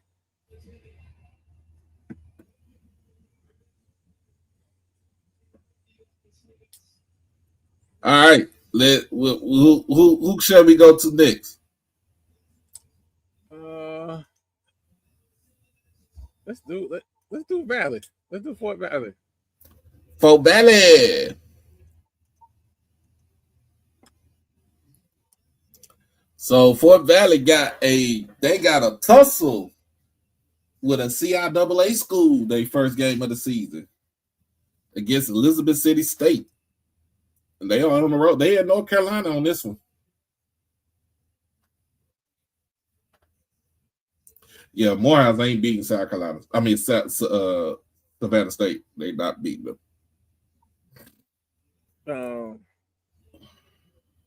I want to say they'll get this game, but it might be a fight. It might be a fight between them and Elizabeth City. They are on the road. They are in Mobile to take on Tuskegee on the 5th. And then they have Benedict coming in to Fort Valley on either September the 19th or September 18th. I'm still trying to figure out what the rest of the schedule looking like. Yeah, they got Benedict on the 19th. Then on the 26th, they got West Georgia. Yeah, they got West Georgia and Carrollton, Georgia. This was in the middle of conference play. That's wild. Okay. All right, I guess.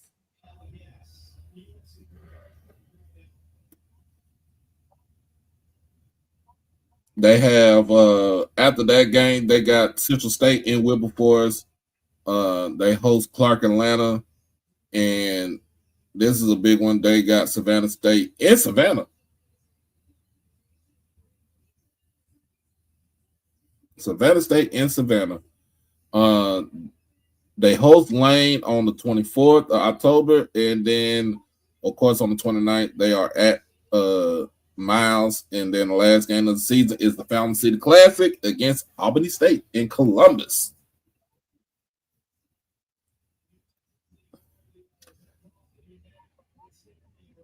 That game, I think that Fountain City Classic. If I'm not mistaken, Mr. Lawrence, did that game come down to the wire, or did Albany State blow them out? I got to look at that. You know what? I'm gonna actually look at their schedule from last year.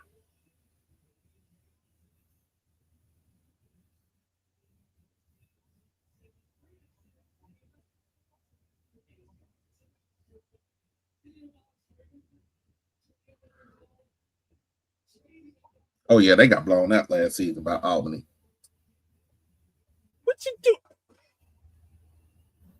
This man tried to hit a goal with his titties. What is happening?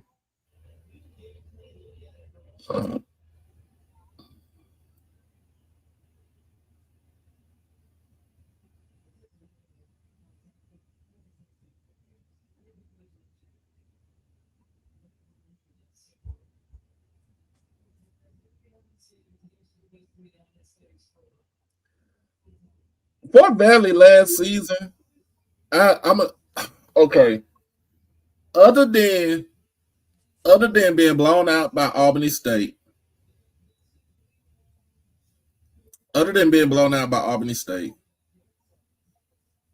they had 1, 2,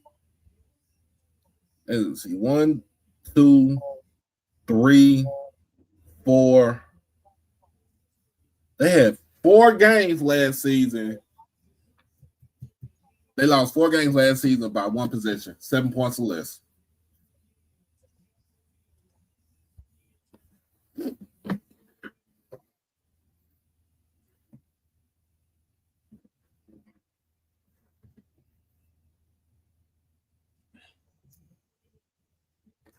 All right, so you be at that game. You know what? I need to go to a SIAC game for real.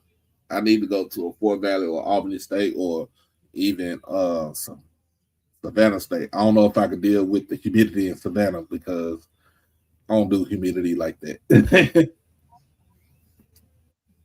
So I went to a Fort Valley State game on accident, chasing behind a woman. Not chasing behind a woman. I didn't even know it was a black college at the You time. didn't know Fort Valley was a black college? I didn't know. I'm young and stupid. I didn't know nothing about Fort Valley. I knew about the big schools. I didn't know nothing about Fort Valley. Again, because back then I thought what's the name was a black school, Valdosta State, because everybody that I knew back home was getting recruited by Valdosta State. I was like, that's a black school, because they would pass by all the white guys and just go straight to all the black kids. So I was like, oh, that must be an HBCU. And then somebody, one of the dudes that went there, he's like, no, Troy, it's not an HBCU, but it is a lot of black kids that end up going there. So that's all. Like, I was young, I didn't know. And I got to Fort Valley, I was like, oh, okay. This up my speed. This is my alley right here. This is my speed. All right, let's get to it. We talking about Savannah State football. Savannah State Tigers.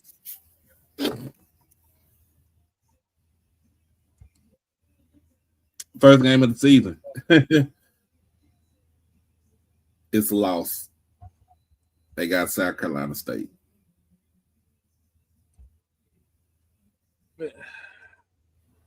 Again, get your money, get home healthy. Second game of the season at home against the defending champion, Albany State. Night game. I'm gonna say this: they have a chance because Albany State is going through a rebuild. They have a chance. Third game of the season. On the road in Jacksonville. They're gonna get mopped. That ain't gonna be pretty. That ain't gonna be pretty.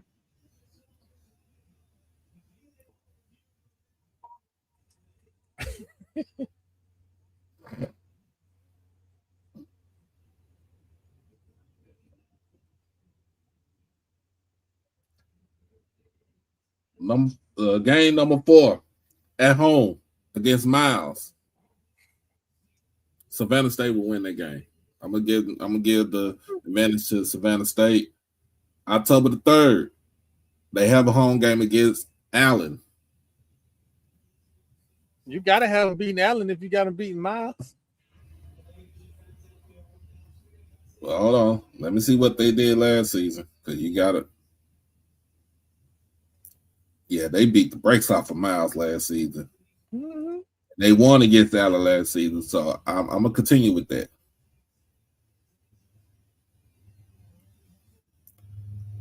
They are on the road in Atlanta at Morehouse.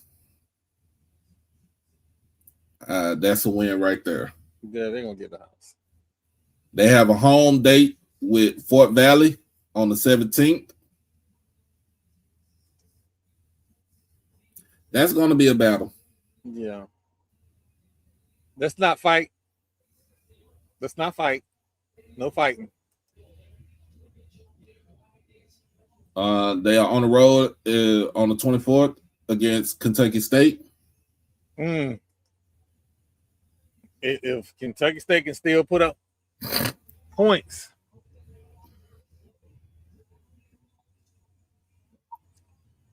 So basically, Savannah State got a new president. He about the program.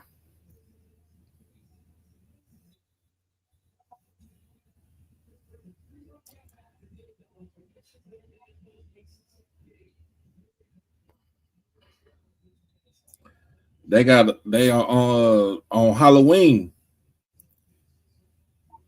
They go back to South Carolina to take on Benedict. That's gonna be a tough game. At their very nice stadium. I like Benedict Stadium. I've never been. Like, I need to get out more. I need to stretch my legs.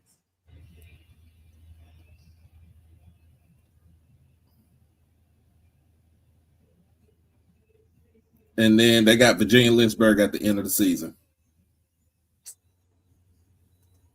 That should be a win. If they're not winning by halftime, call me. I'll suit up.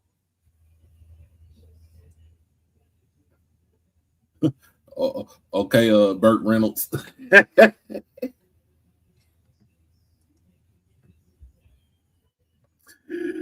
Oh man, give me 6 wins for Savannah State. They on the up and up. Hell, 6. What you think they need? 7 wins to get into the playoffs? Yeah. Well, you get 8 wins. I mean, you get 8 wins. You that pretty much you done ran through the whole conference. Yeah. I know y'all ain't shooting fireworks off already.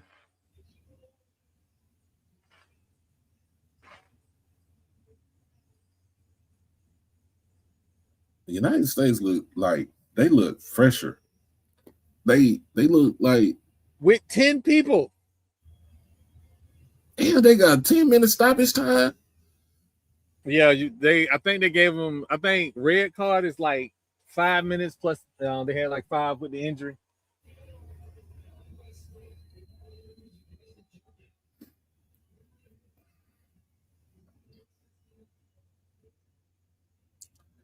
Let's go.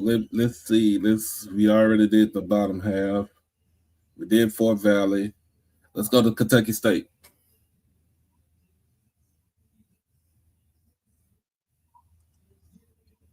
Let's go to Kentucky State. Already starting off on the road against Central State in Ohio, in Wilberforce.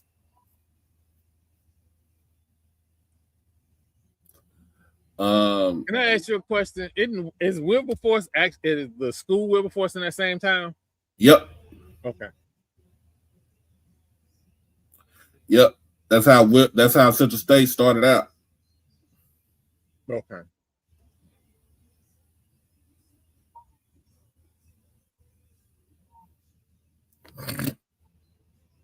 And then they're on the road. They go to Baton Rouge, take on that school in Baton Rouge.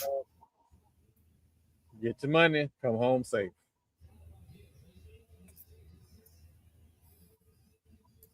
Said concessions and bathroom need improvement. I think a lot of people do need improvement on concessions and bathrooms, concessions and bathrooms, restrooms and stuff. Yeah.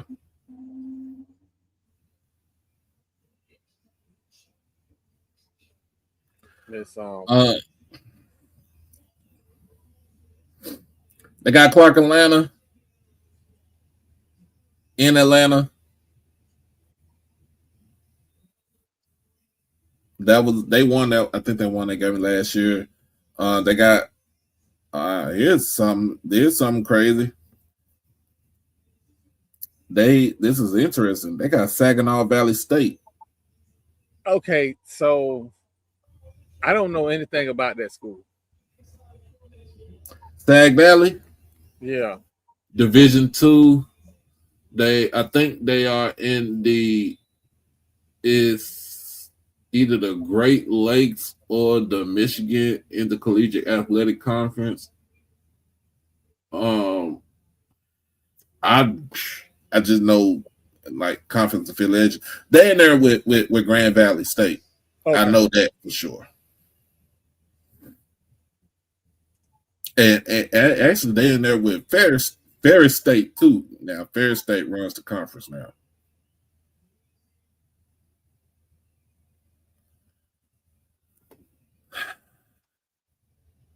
I don't know, but we'll talk more about that. We're gonna have to talk about that later on down the line, see what happens. I think they still be an HBCU because they have a designation.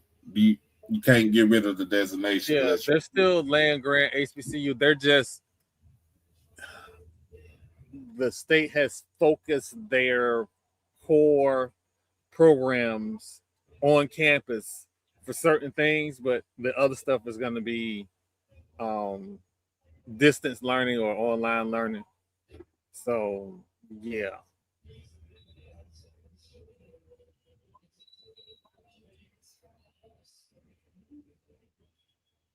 Mm.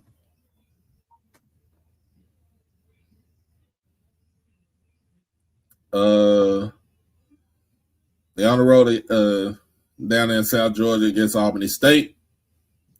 October the 3rd, they got a matchup against Edward Waters in Jacksonville. It's gonna be a pinball machine, but I think Edward Waters pull it out. Next 2 games are at the next. The next 4 games are at home. The last 4 games are at home. They got Miles, followed by Lane, followed by Savannah State, and the last game against Morehouse. 1, 2, 3, 4, 5. 5 home games.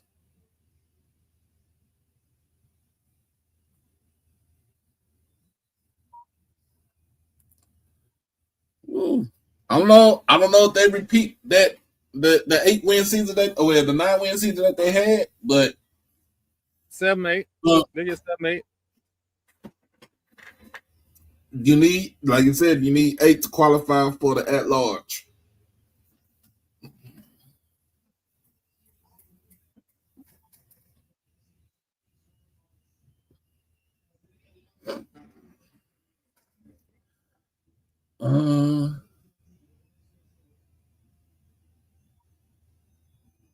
We shall see. I think they get 8 games this year. That Sag Valley game, I don't know how that's going to play out. And of course against Southern, like you said, get your money and come home. But excuse me, I don't know, Troy, because last season, Kentucky State with the Grambling. I know. And gave them a run for their money. Listen, I know. Y'all, I don't know why y'all don't feel the same way in D2 as y'all do in FCS. And D2, they chunk the ball all over the field. Big players come out of the passing game in D2.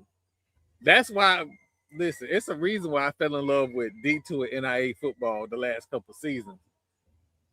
No conscience, they throwing the ball, especially at Edward Waters. Hey, I'm finna call the HOA security in like a hot 30 seconds. Shoot off 1 more fireworks. I swear to God. Oh, Lord. All right. Let's get to Central State. Let's see what they got. Central State start out the game against, of course, at home against Kentucky State. Then they on the road at Grambling the following week. They are in Atlanta to go up against Morehouse, and then they go on the road to Pine Bluff to take on UAPB. They go back on the road again that following week to take on Lane. They are at home against Fort Valley and Tuskegee the next 2 weeks. They got a bye week, and then they are in Alabama to take on Miles. They have Edward Waters coming to them. That is a long trip for them. And then they end the season on the road in South Carolina against Benedict. Edward Waters is riding the bus up there, right? I hope not. I ask Coach Jenkins. I ask him. I hope not. That would be one game I would not have them ride the bus.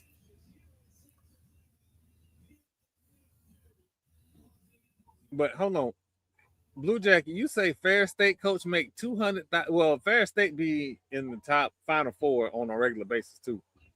Fair State won the last 3 national championships in Division II also.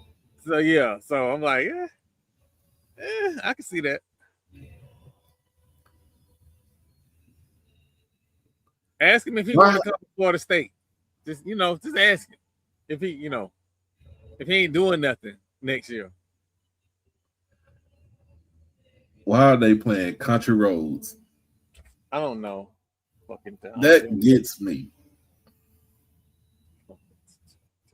Out of all the songs you could play, you played Country Roads. It's a West Virginia song. You could play Sweet Caroline. I will go with that. But One in the USA. Jesus. But terrific win by the United States. They move on to the round of 16. First time they got the knockout stage in a long time. I told y'all we was going to Sweet 16. I told y'all. Y'all ain't believe me. Y'all ain't believe. I gotta see what this draw. Who the next draw is. If the next draw look good, they play Belgium. I gotta think about it. Belgium tough.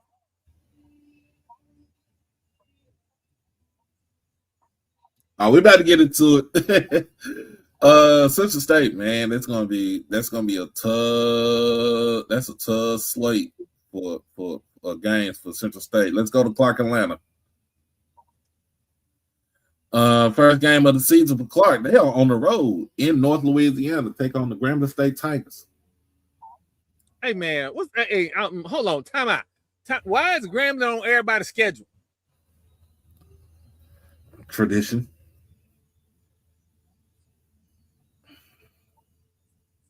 And I know this me saying that we got to take care of the little brother. I know this me, but I thought we, spread it out some. Well, maybe it's a Grambling year this year. Who was it last year? It was somebody else last year. So, whatever.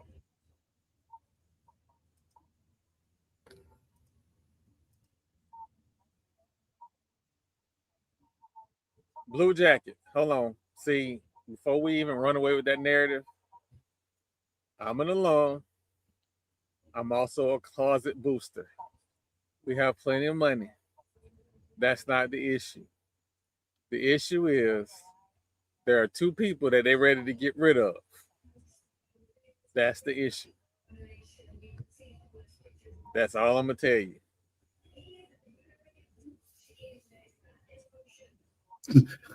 The capacity of the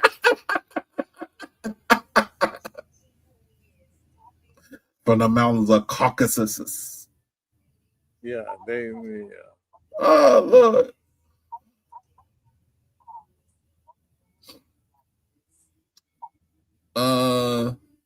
Then of course the rivalry between the battle of the AUC against Morehouse.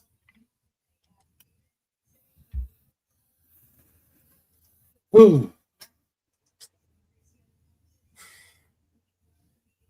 See, this is when you need Teddy Keaton back in the fold for Clark. I don't get it. We'll talk about that later. They have Kentucky State at home. Of course, the Morehouse game is considered a road game for them, even though they're going across the way to because they playing at BT Harvey. At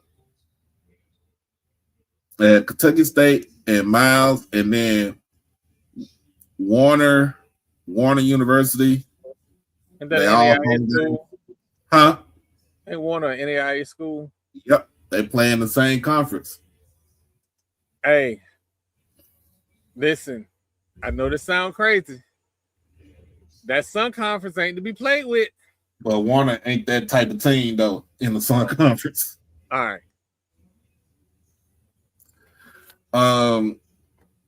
They got Benedict in Columbia, South Carolina. They are at Fort Valley, which that's a rivalry game right there. Again, then they have Allen coming to them. Edward Waters in Jacksonville. Last but not least, they have Albany State at home. Again, I think they get 4 games out of this. Yeah, they get. I think they get 4 games out of this.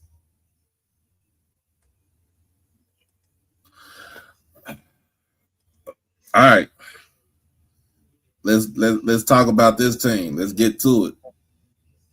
Edward Waters.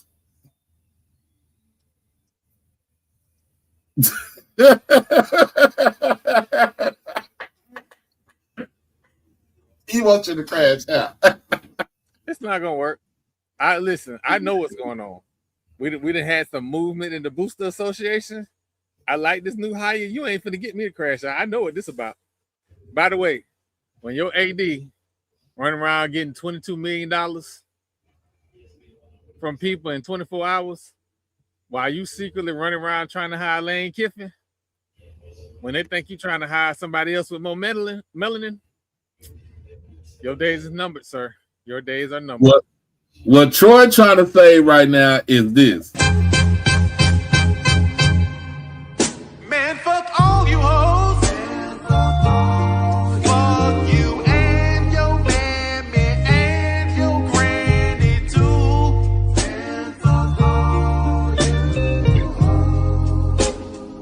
I'm sick of this shit. Fuck all you hoes. Don't give a damn, bitch, what you wanna do.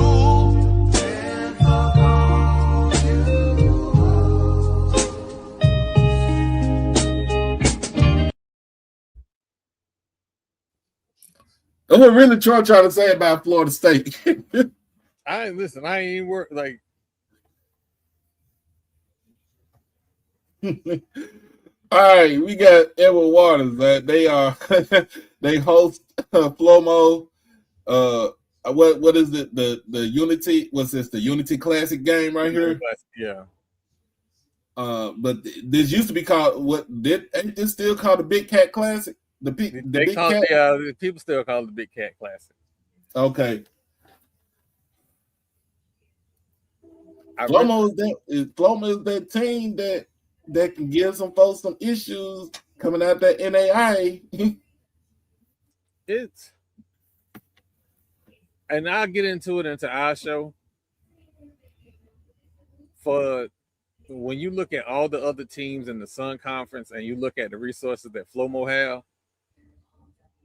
Flomo is punching above his weight class. Because you got Ava Marie, you got Southeastern. They got some monsters in that conference.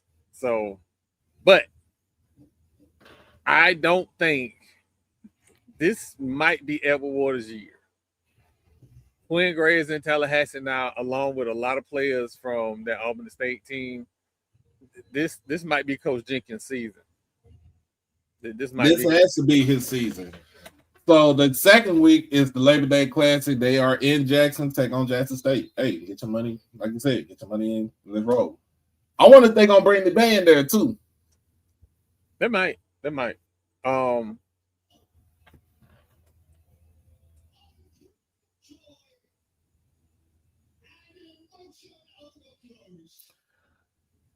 They are on the road at Miles College. September the 19th, they have a good fun date with Savannah State in Jacksonville.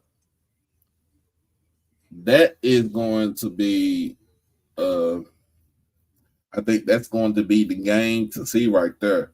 Edward Waters versus Savannah State. They have a road game at Morehouse. They host Kentucky State in Jacksonville. They are on the road for your birthday against Benedict. They have Clark Atlanta in Jacksonville. The longest road trip now will be to go to Ohio to take on Central State.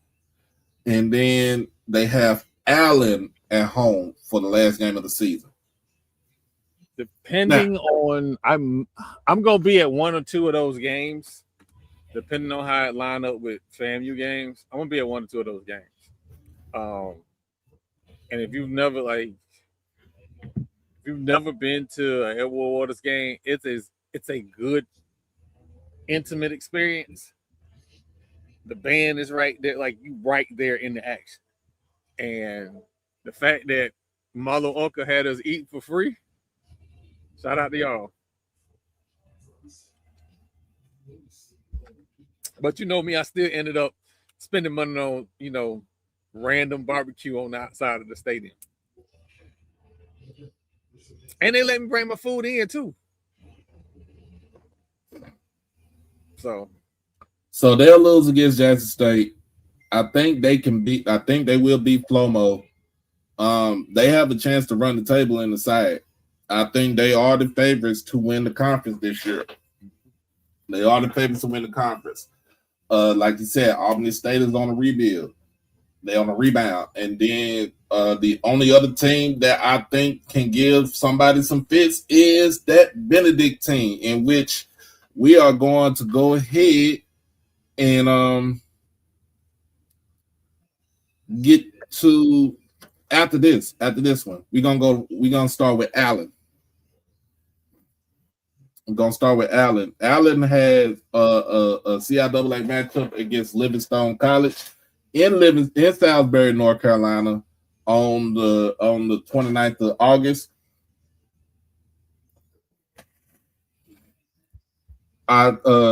September 5th, they host Flomo. On September 5th. They are on the road at Lane. They have a home date against Albany State. And then this is a big matchup right here is at Savannah State on October the 3rd. October the 10th, it's the rivalry game between Benedict. And for most people who don't know, Benedict and Allen are literally across the street from each other. Damn near across the street from each other. They say Blythewood, but it's still Columbia.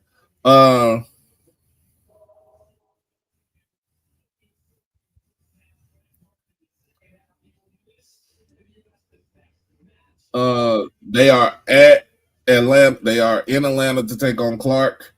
They have a home game between Tuskegee, and then the next week at home against Morehouse, and then the last game of the season against Edward Waters in Jacksonville. I'm looking at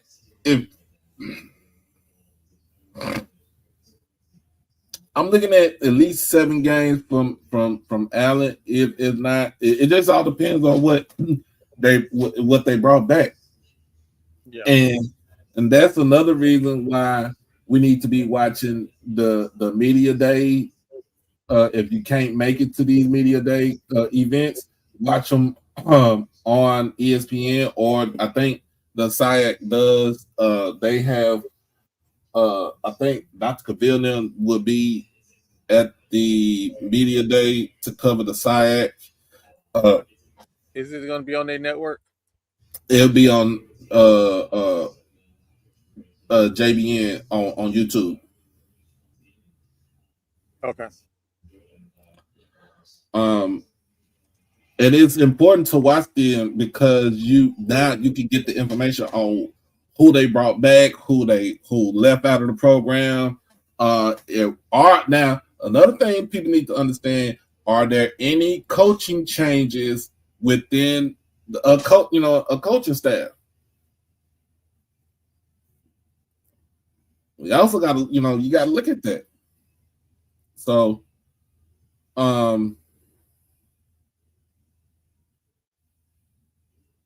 should I try to do their media day?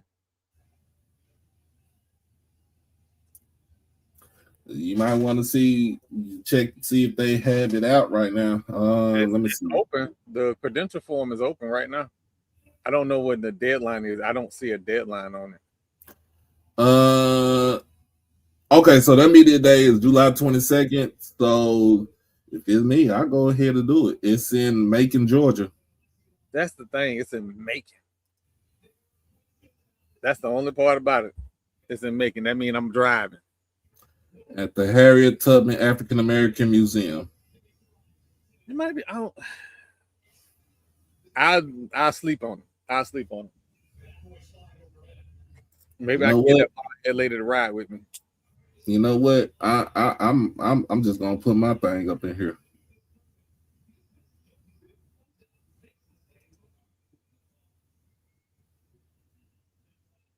In fact, I'm gonna sign up for it. I might get some come back. You never know. And if you are part of SIAC and watching the show, this is more or less us trying to do more, right? Because again, I am new to small college football. Like a lot of people ain't gonna admit that. I'm new to small college football just because of where I grew up and where everything is. Edward Waters on the other side of the state. All the Georgia schools are from St. Pete growing up. That's, I think the closest one is like 7-hour drive in Georgia. So this is all new to me. It said cover. It said select each SIAC school that you cover. I cover all of them. Oh, Cover the whole conference. we cover Edward Waters for sure.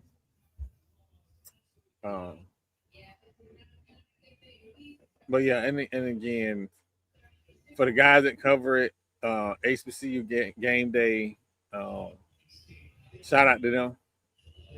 But the more eyes, the better.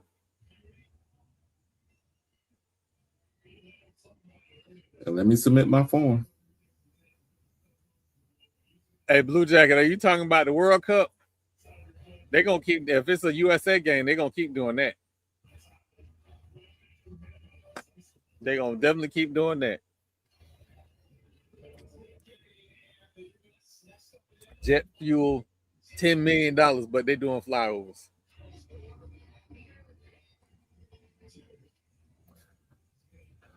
So, who we got next? Benedict. I think We got Benedict at Albany State. So let's go with Albany State first.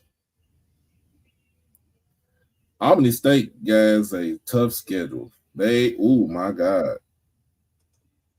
First 3 games out the gate on the road. First off, that first game is the Thank You for Your Coach Classic. Yeah, it is. If nobody else don't appreciate y'all, I do.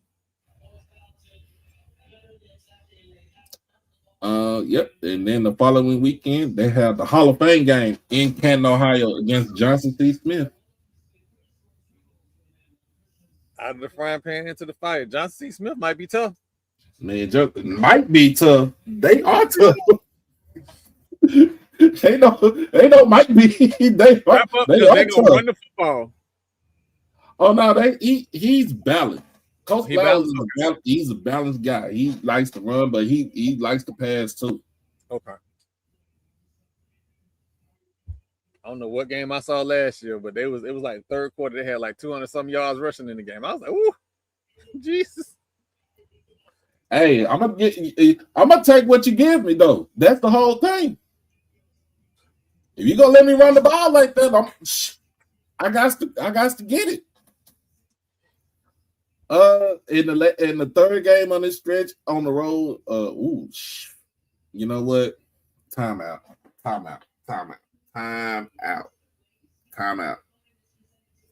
They forced 4 games on the road. First 4 games on the road. Because after they come from Canton, they go to Savannah to take on Savannah State. And then the following week, they take on, of course, Allen in South Carolina. Then they have a home game. Their first 2 home games are against Kentucky State and Lane. Kentucky State is going to be a battle, but like we said, Albany's on the have home games. Hold on, look at their schedule. Am I crazy? Am I looking at this wrong? Well, the last game of the season is always in Columbus. That's the Fountain City Classic. All right, that's fine. Right?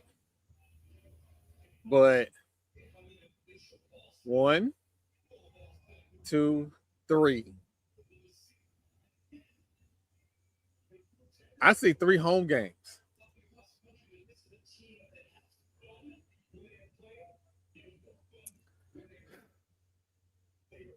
on the road at Tuskegee. They host Benedict at home.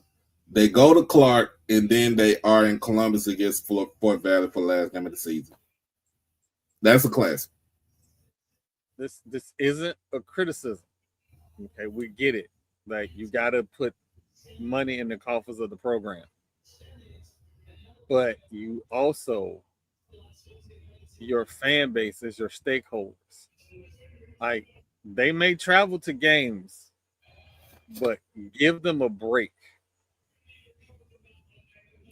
Well, from Columbus to Albany and Fort Valley is not a far drive. That is pretty much almost like all in the same area.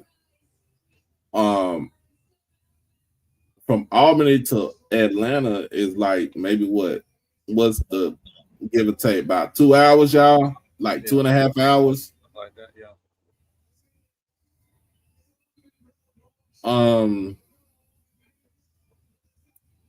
I mean, like you said, the first they got to go is to Ohio, and the NFL pays for that. I mean, Albany to Tallahassee is what, an hour and a half, 45 maybe minutes. 45 minutes. I mean, it's not like you get what I'm saying. Yeah.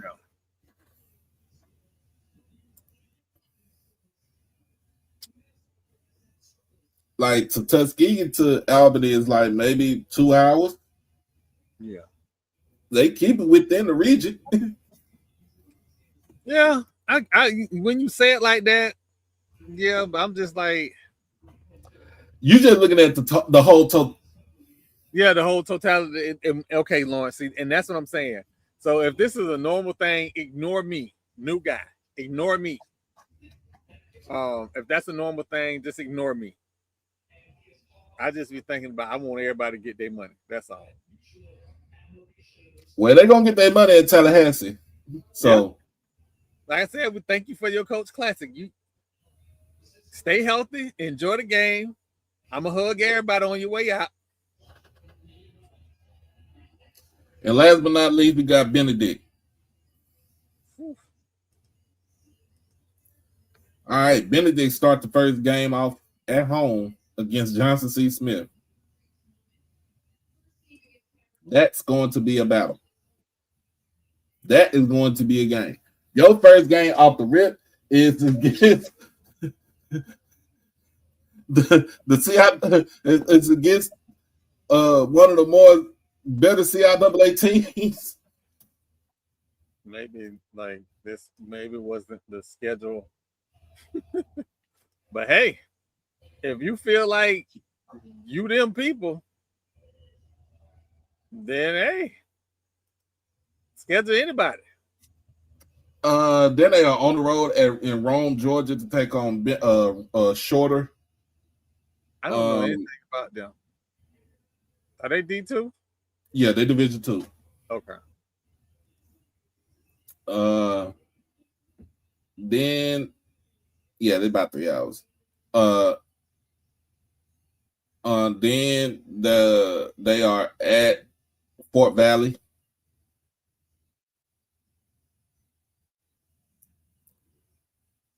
The big purple, the purple gang versus the dirty blue defense. That's a nice one. They are on the road at Tuskegee.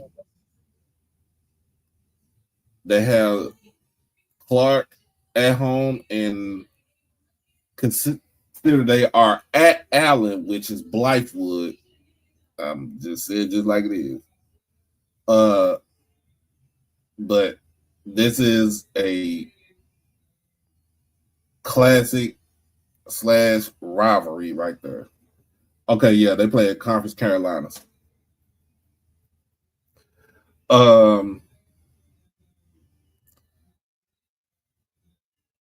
Biggest game of the season is October the 17th. It's in South Carolina. Take on Edward Waters. For homecoming?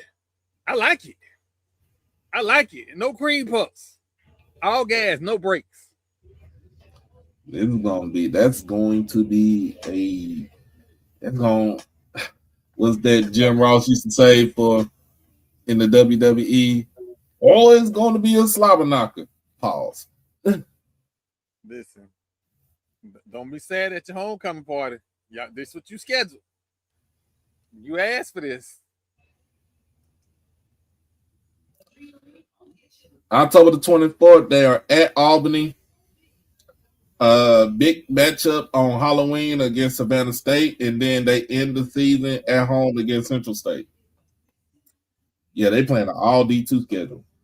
Yeah. So Benedict basically is saying we're trying to get back to the playoffs. They might do it. Yeah, they might do it. They get that first if they win that first game. Yeah, that first game is a must. They get that first game, and then it's all uphill from there. Or downhill, rather. So. Yeah, they get that first game, then you can pretty much kind of.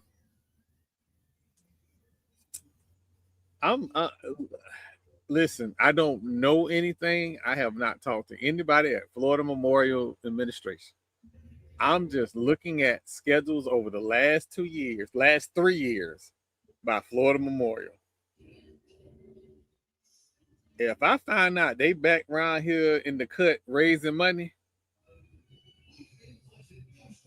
are y'all trying to make a jump? Because you're looking real jumpy. Looking real jumpy. How many students are at Flomo for them to be an NAIA school? Well, you know they're private, so right. And most of the schools in the SIAC are private. let's see. Clark private, Morehouse private. Who else? Allen private. Benedict private. 1,300 private, 1,400 private, 1,400 students, roughly.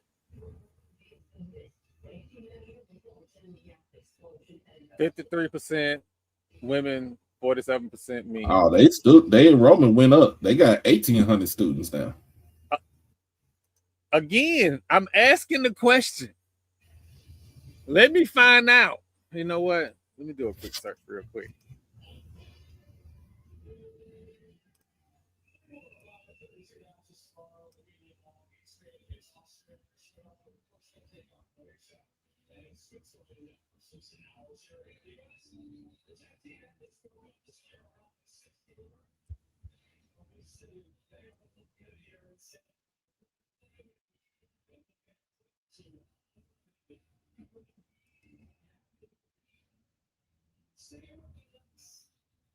So they had 100,000. They had. Did they hit 100,000? Let me just see something. So I don't like to just start rumors.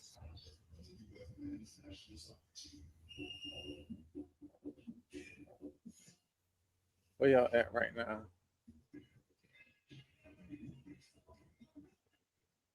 They have several campaigns running.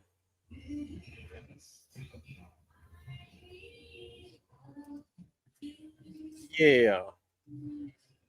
They looking real jumpy.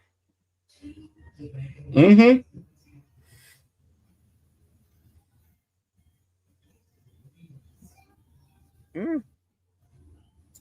Well, if y'all is, go ahead with your bad self, because I like what y'all doing. I do. I like what y'all doing. And you in the right area, too, to do it. Because you can get players, as we saw last year. Yeah. They can get players.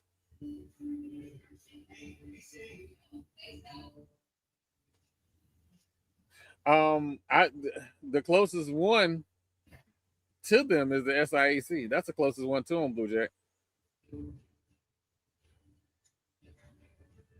And again, I don't know nothing about nothing. It's just you look at their schedule over the last 3 years.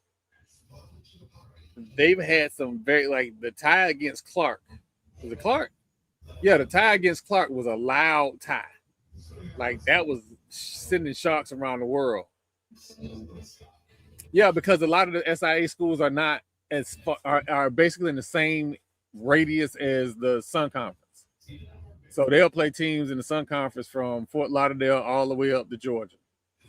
So it's not unusual because it's in the same footprint.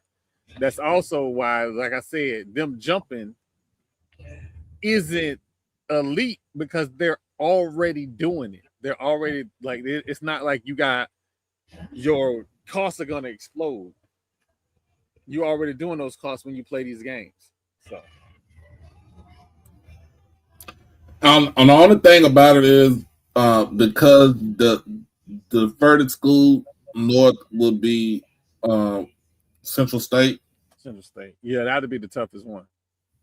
but They right there by airport, so I don't know what airport is near Central State, but I don't know. I don't know how expensive it'll be, but it can't be if Edward Waters is flying out of Jacksonville. That's one of the most expensive airports in the state. So they're flying out of Jacksonville. Florida Memorial costs are going to be less because flying out of the airport in Miami is going to be cheaper.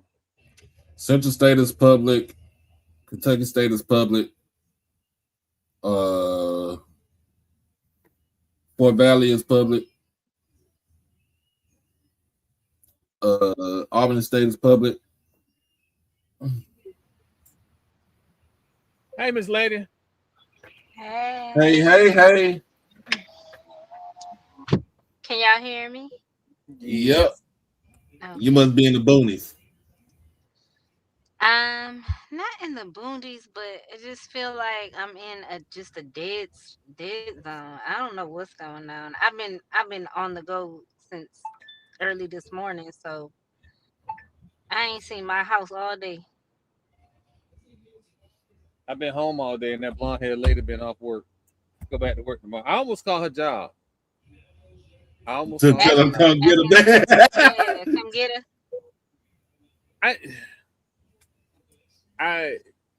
I like, working in my solitude in the tent, but she done looked on the security camera and this tent looked better than the other tent.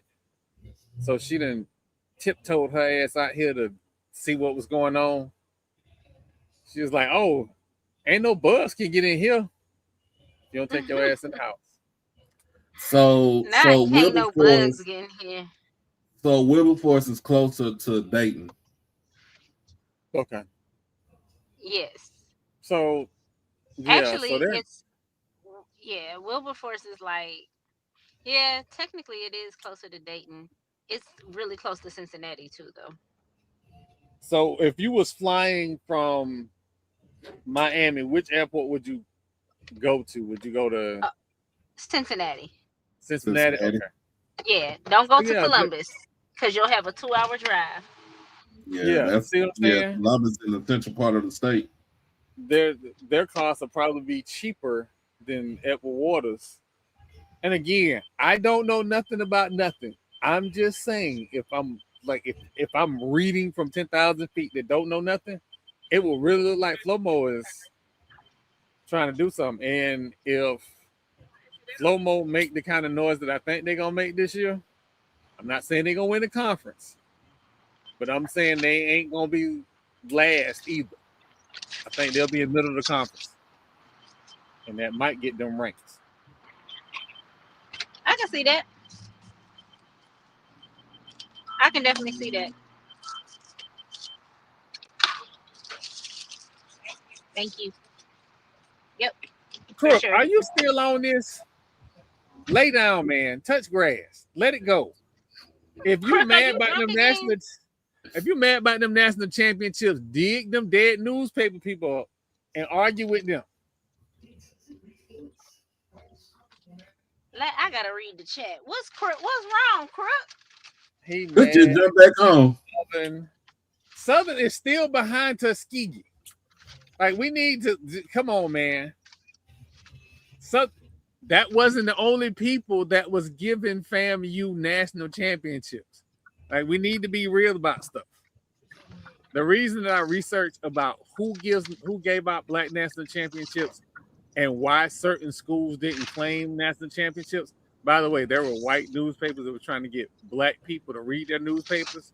So, like, they were giving Black schools Black national championships because they wanted Black people to read their newspaper. Yeah. I'm not finna do a whole episode on these, but if you do your research, it's Black national championships it wasn't just like, so you had several schools get Black national championships that they are unclaimed. Although there is a school right now that had a bunch of unclaimed newspaper national championships that now they claim, but I ain't gonna name no names. But so your newspapers, and this wasn't like, remember there was a poll system, and then newspapers had their own polls. So you get mad with the newspapers, that's fine. But right now, Crook, you starting to sound like that school in Daytona. Because that school in Daytona, swear to God, nothing happened. But Crook, here's the thing. We didn't have, so when we had a poll system, my favorite poll was the Sheridan poll. It also was a poll that a lot of people realized that Central State was a monster when Billy Joe was there. Matter of fact, why did you argue with me? Why you ain't arguing with people from Central State? That's who you should be mad with. Because Central State had 5 straight. Well, I'm sorry, Billy Joe had 5 straight. 2 of them was at Central State. So, but yeah, there was sort of championship games, the Pelican Bowl and all that stuff. But my understanding was that wasn't an official championship game. That because it was a poll error, they gave out championships by poll. And again, the Sheridan poll was one of my favorites. Yes, we played in the playoffs, but the playoff system was different than it was now. For FCS, we essentially created the playoff system. So, but anyway, there's a whole history behind that. Ain't no need to go down the rabbit hole. People got the championships that they got. Again, don't be mad at me. I ain't even the messenger. I'm just reading the damn tea leaves.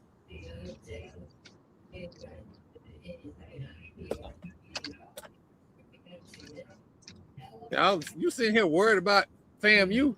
What about all them ass women you took to Grambling? There was a lot of them ass women too.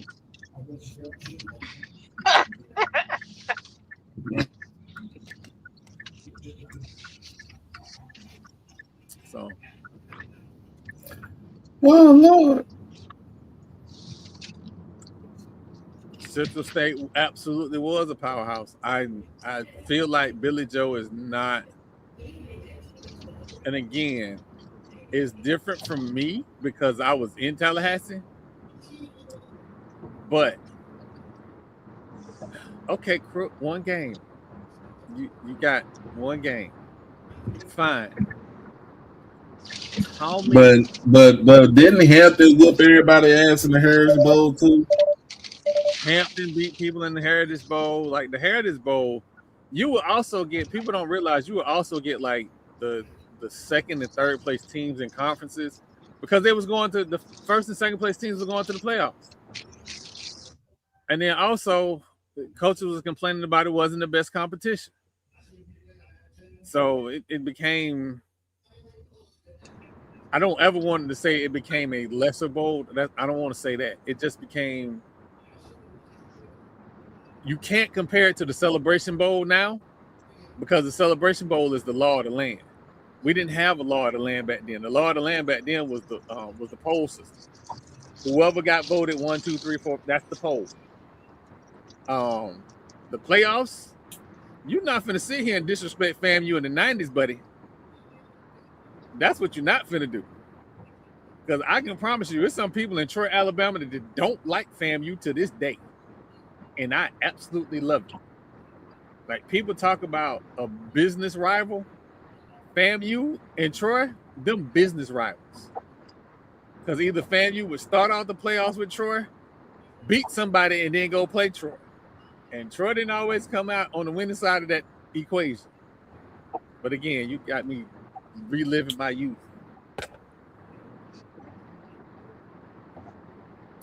Jordan said. Jordan said he messed around and went to Oh man, Footman, listen.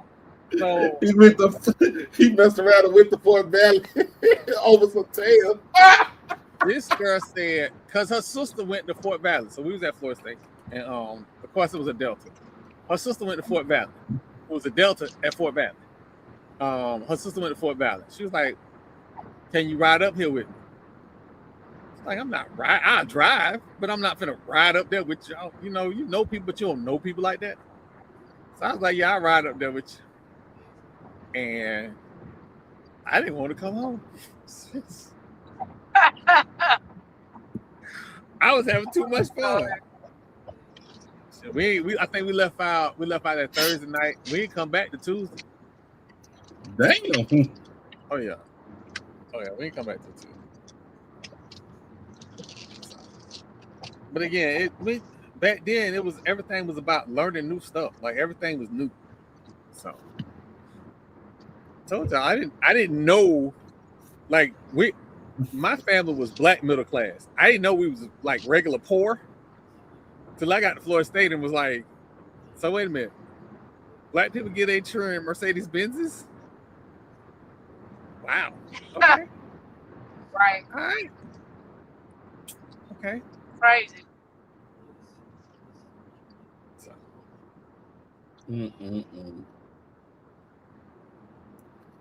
Man, we having so much fun. Of course, I don't know if I'm gonna be on Friday because Saturday I'll be at work at 7.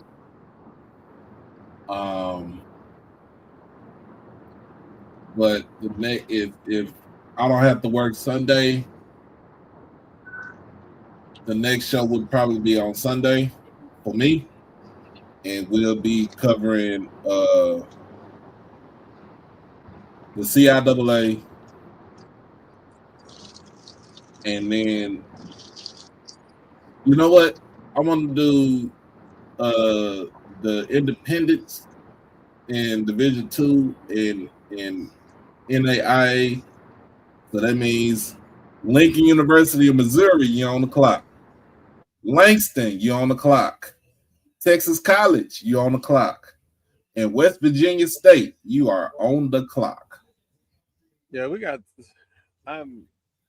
Shout out to Dr. Kanisha, because West Virginia State, HBCU, that is not predominantly black. Did not know.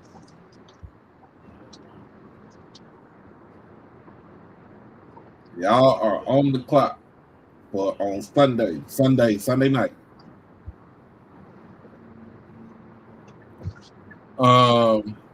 Yeah, Danny, I told the story earlier because what happened yesterday, I was in a car accident. You were Hey, in a I gotta car go. accident. I gotta go. Hey, Thursday night, I have no idea what we're doing because I'm trying to get an interview. So I don't know yet. I'm trying to lock it down. Thursday night, next week, we are starting the Legacy series. So we'll start that next week. Again, you got all this information. Send me your people information so we can talk to them. So we can get the history out. But I gotta go because the blonde haired lady is calling. But man, listen. Lead with love. All black national championships matter. Family, you just got more than Southern. I'm out. Lord. Yeah, I was in an accident in my Uber yesterday. How? What happened? We were picking up another passenger. And my driver, in a sense, he was kind of blocking this van, and the van was pulling out and hit the side of the front side of the vehicle, where I was like on the passenger side. Oh wow. So, but I'm going to try to see if I can find a lawyer. And see what can come out of this, because yeah, I probably gonna do something about this. And I hurt, but I know they're gonna tell me to go to the hospital. uh,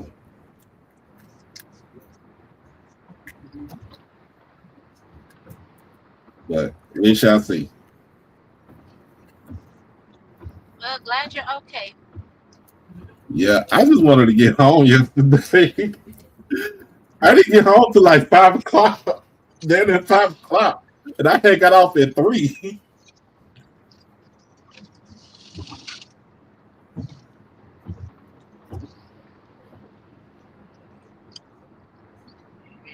Days be long, that's for sure.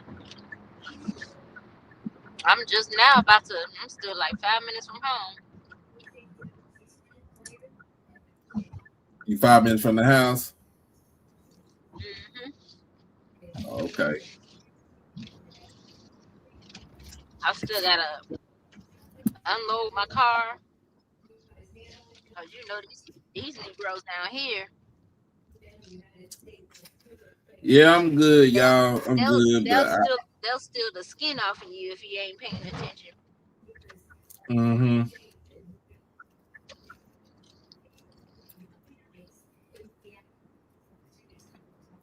I'm good, y'all. I was just kind of surprised that that something happened.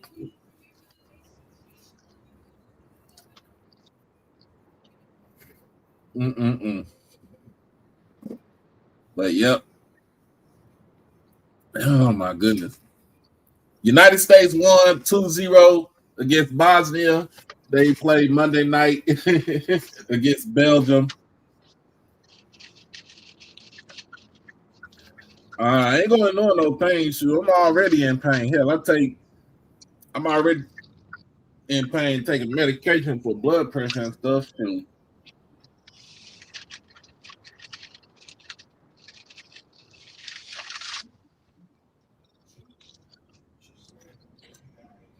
I be in pain half the time just because I'm getting older. That you gotta get some of my beet based juice. Let it work on Ooh. your blood pressure for you. Beets Okay. are actually kind of sweet. When you juice them, they're sweet. Of course, I mix it with other stuff, but you know. Okay. Okay. You got the line. Huh? you got I said you got the line. I got the line. Yeah, you got my number. Oh, yeah. Oh yeah, I'm gonna see about it then. Sure. If it helps out, ooh, good.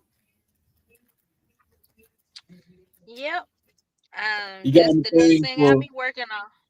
Huh? you got anything for bossy baby mamas? Nah, bruh. I don't know. I don't even know what that's all about. But that don't sound like nothing I want to be involved in. Nah, Mm-mm. I be messing with my ex-wife at the time. She be like, you ain't got no sense. You damn right. But everybody, we about to get up out of here. Danny, I know you said you got some stuff for tomorrow. You're gonna be busy. You said you're gonna be busy Yeah, tomorrow, right? I have an event down here, so I'll be on lockdown from about 6 in the morning until probably about 9 or 10 o'clock tomorrow night. So miss pretty much everything. Mm. But you get to the house safe. But we about to jump off of here. Um, Y'all be Again, we easy. did. Have a good night. Mm-hmm. And if we ain't back on this weekend, Friday and Saturday, y'all have a wonderful holiday. Drink in moderation. Save me some ribs.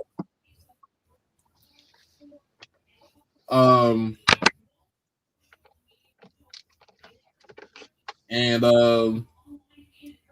don't do nothing stupid out there. Don't do nothing ignorant. If you're gonna pop fireworks, hey, you better be in the country. But if you in the city, they got a burn ban coming up. So just let y'all know. You know people don't care nothing about that. They finna pop off. Oh, I'm actually surprised folks down here haven't started already. Oh, they get ready to start. Don't worry about it.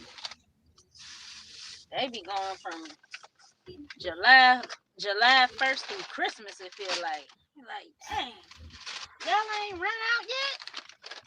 Nope. But yep, y'all be good, be easy, have a good night. I'm about to get into this house and get myself together so I can go to bed. Y'all make sure y'all check us out. Donate to Doc so he can get to media day. Mm-hmm. Hit me up. I got the juice, baby. And yeah, make sure y'all check out Daddy's juice. Juiced right. All right, y'all. Y'all be easy. All right, y'all. Bye-bye.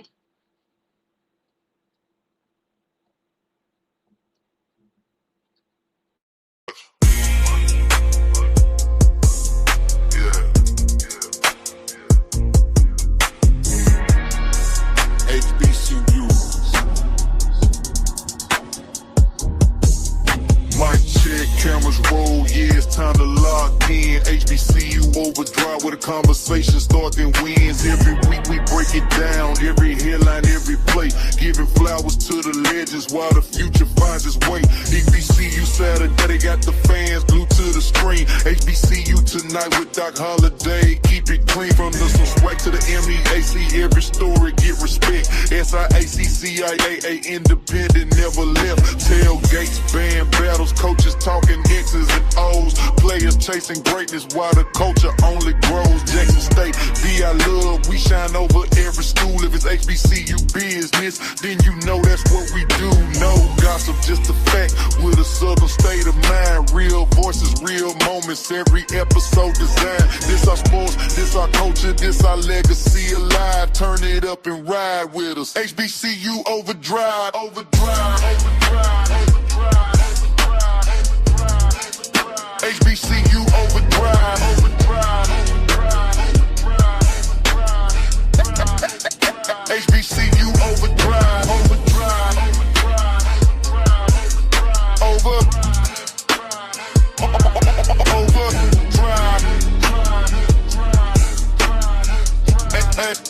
HBCU overdrive, overdrive, overdrive, overdrive, overdrive, overdrive, overdrive. HBCU overdrive, overdrive, overdrive, overdrive.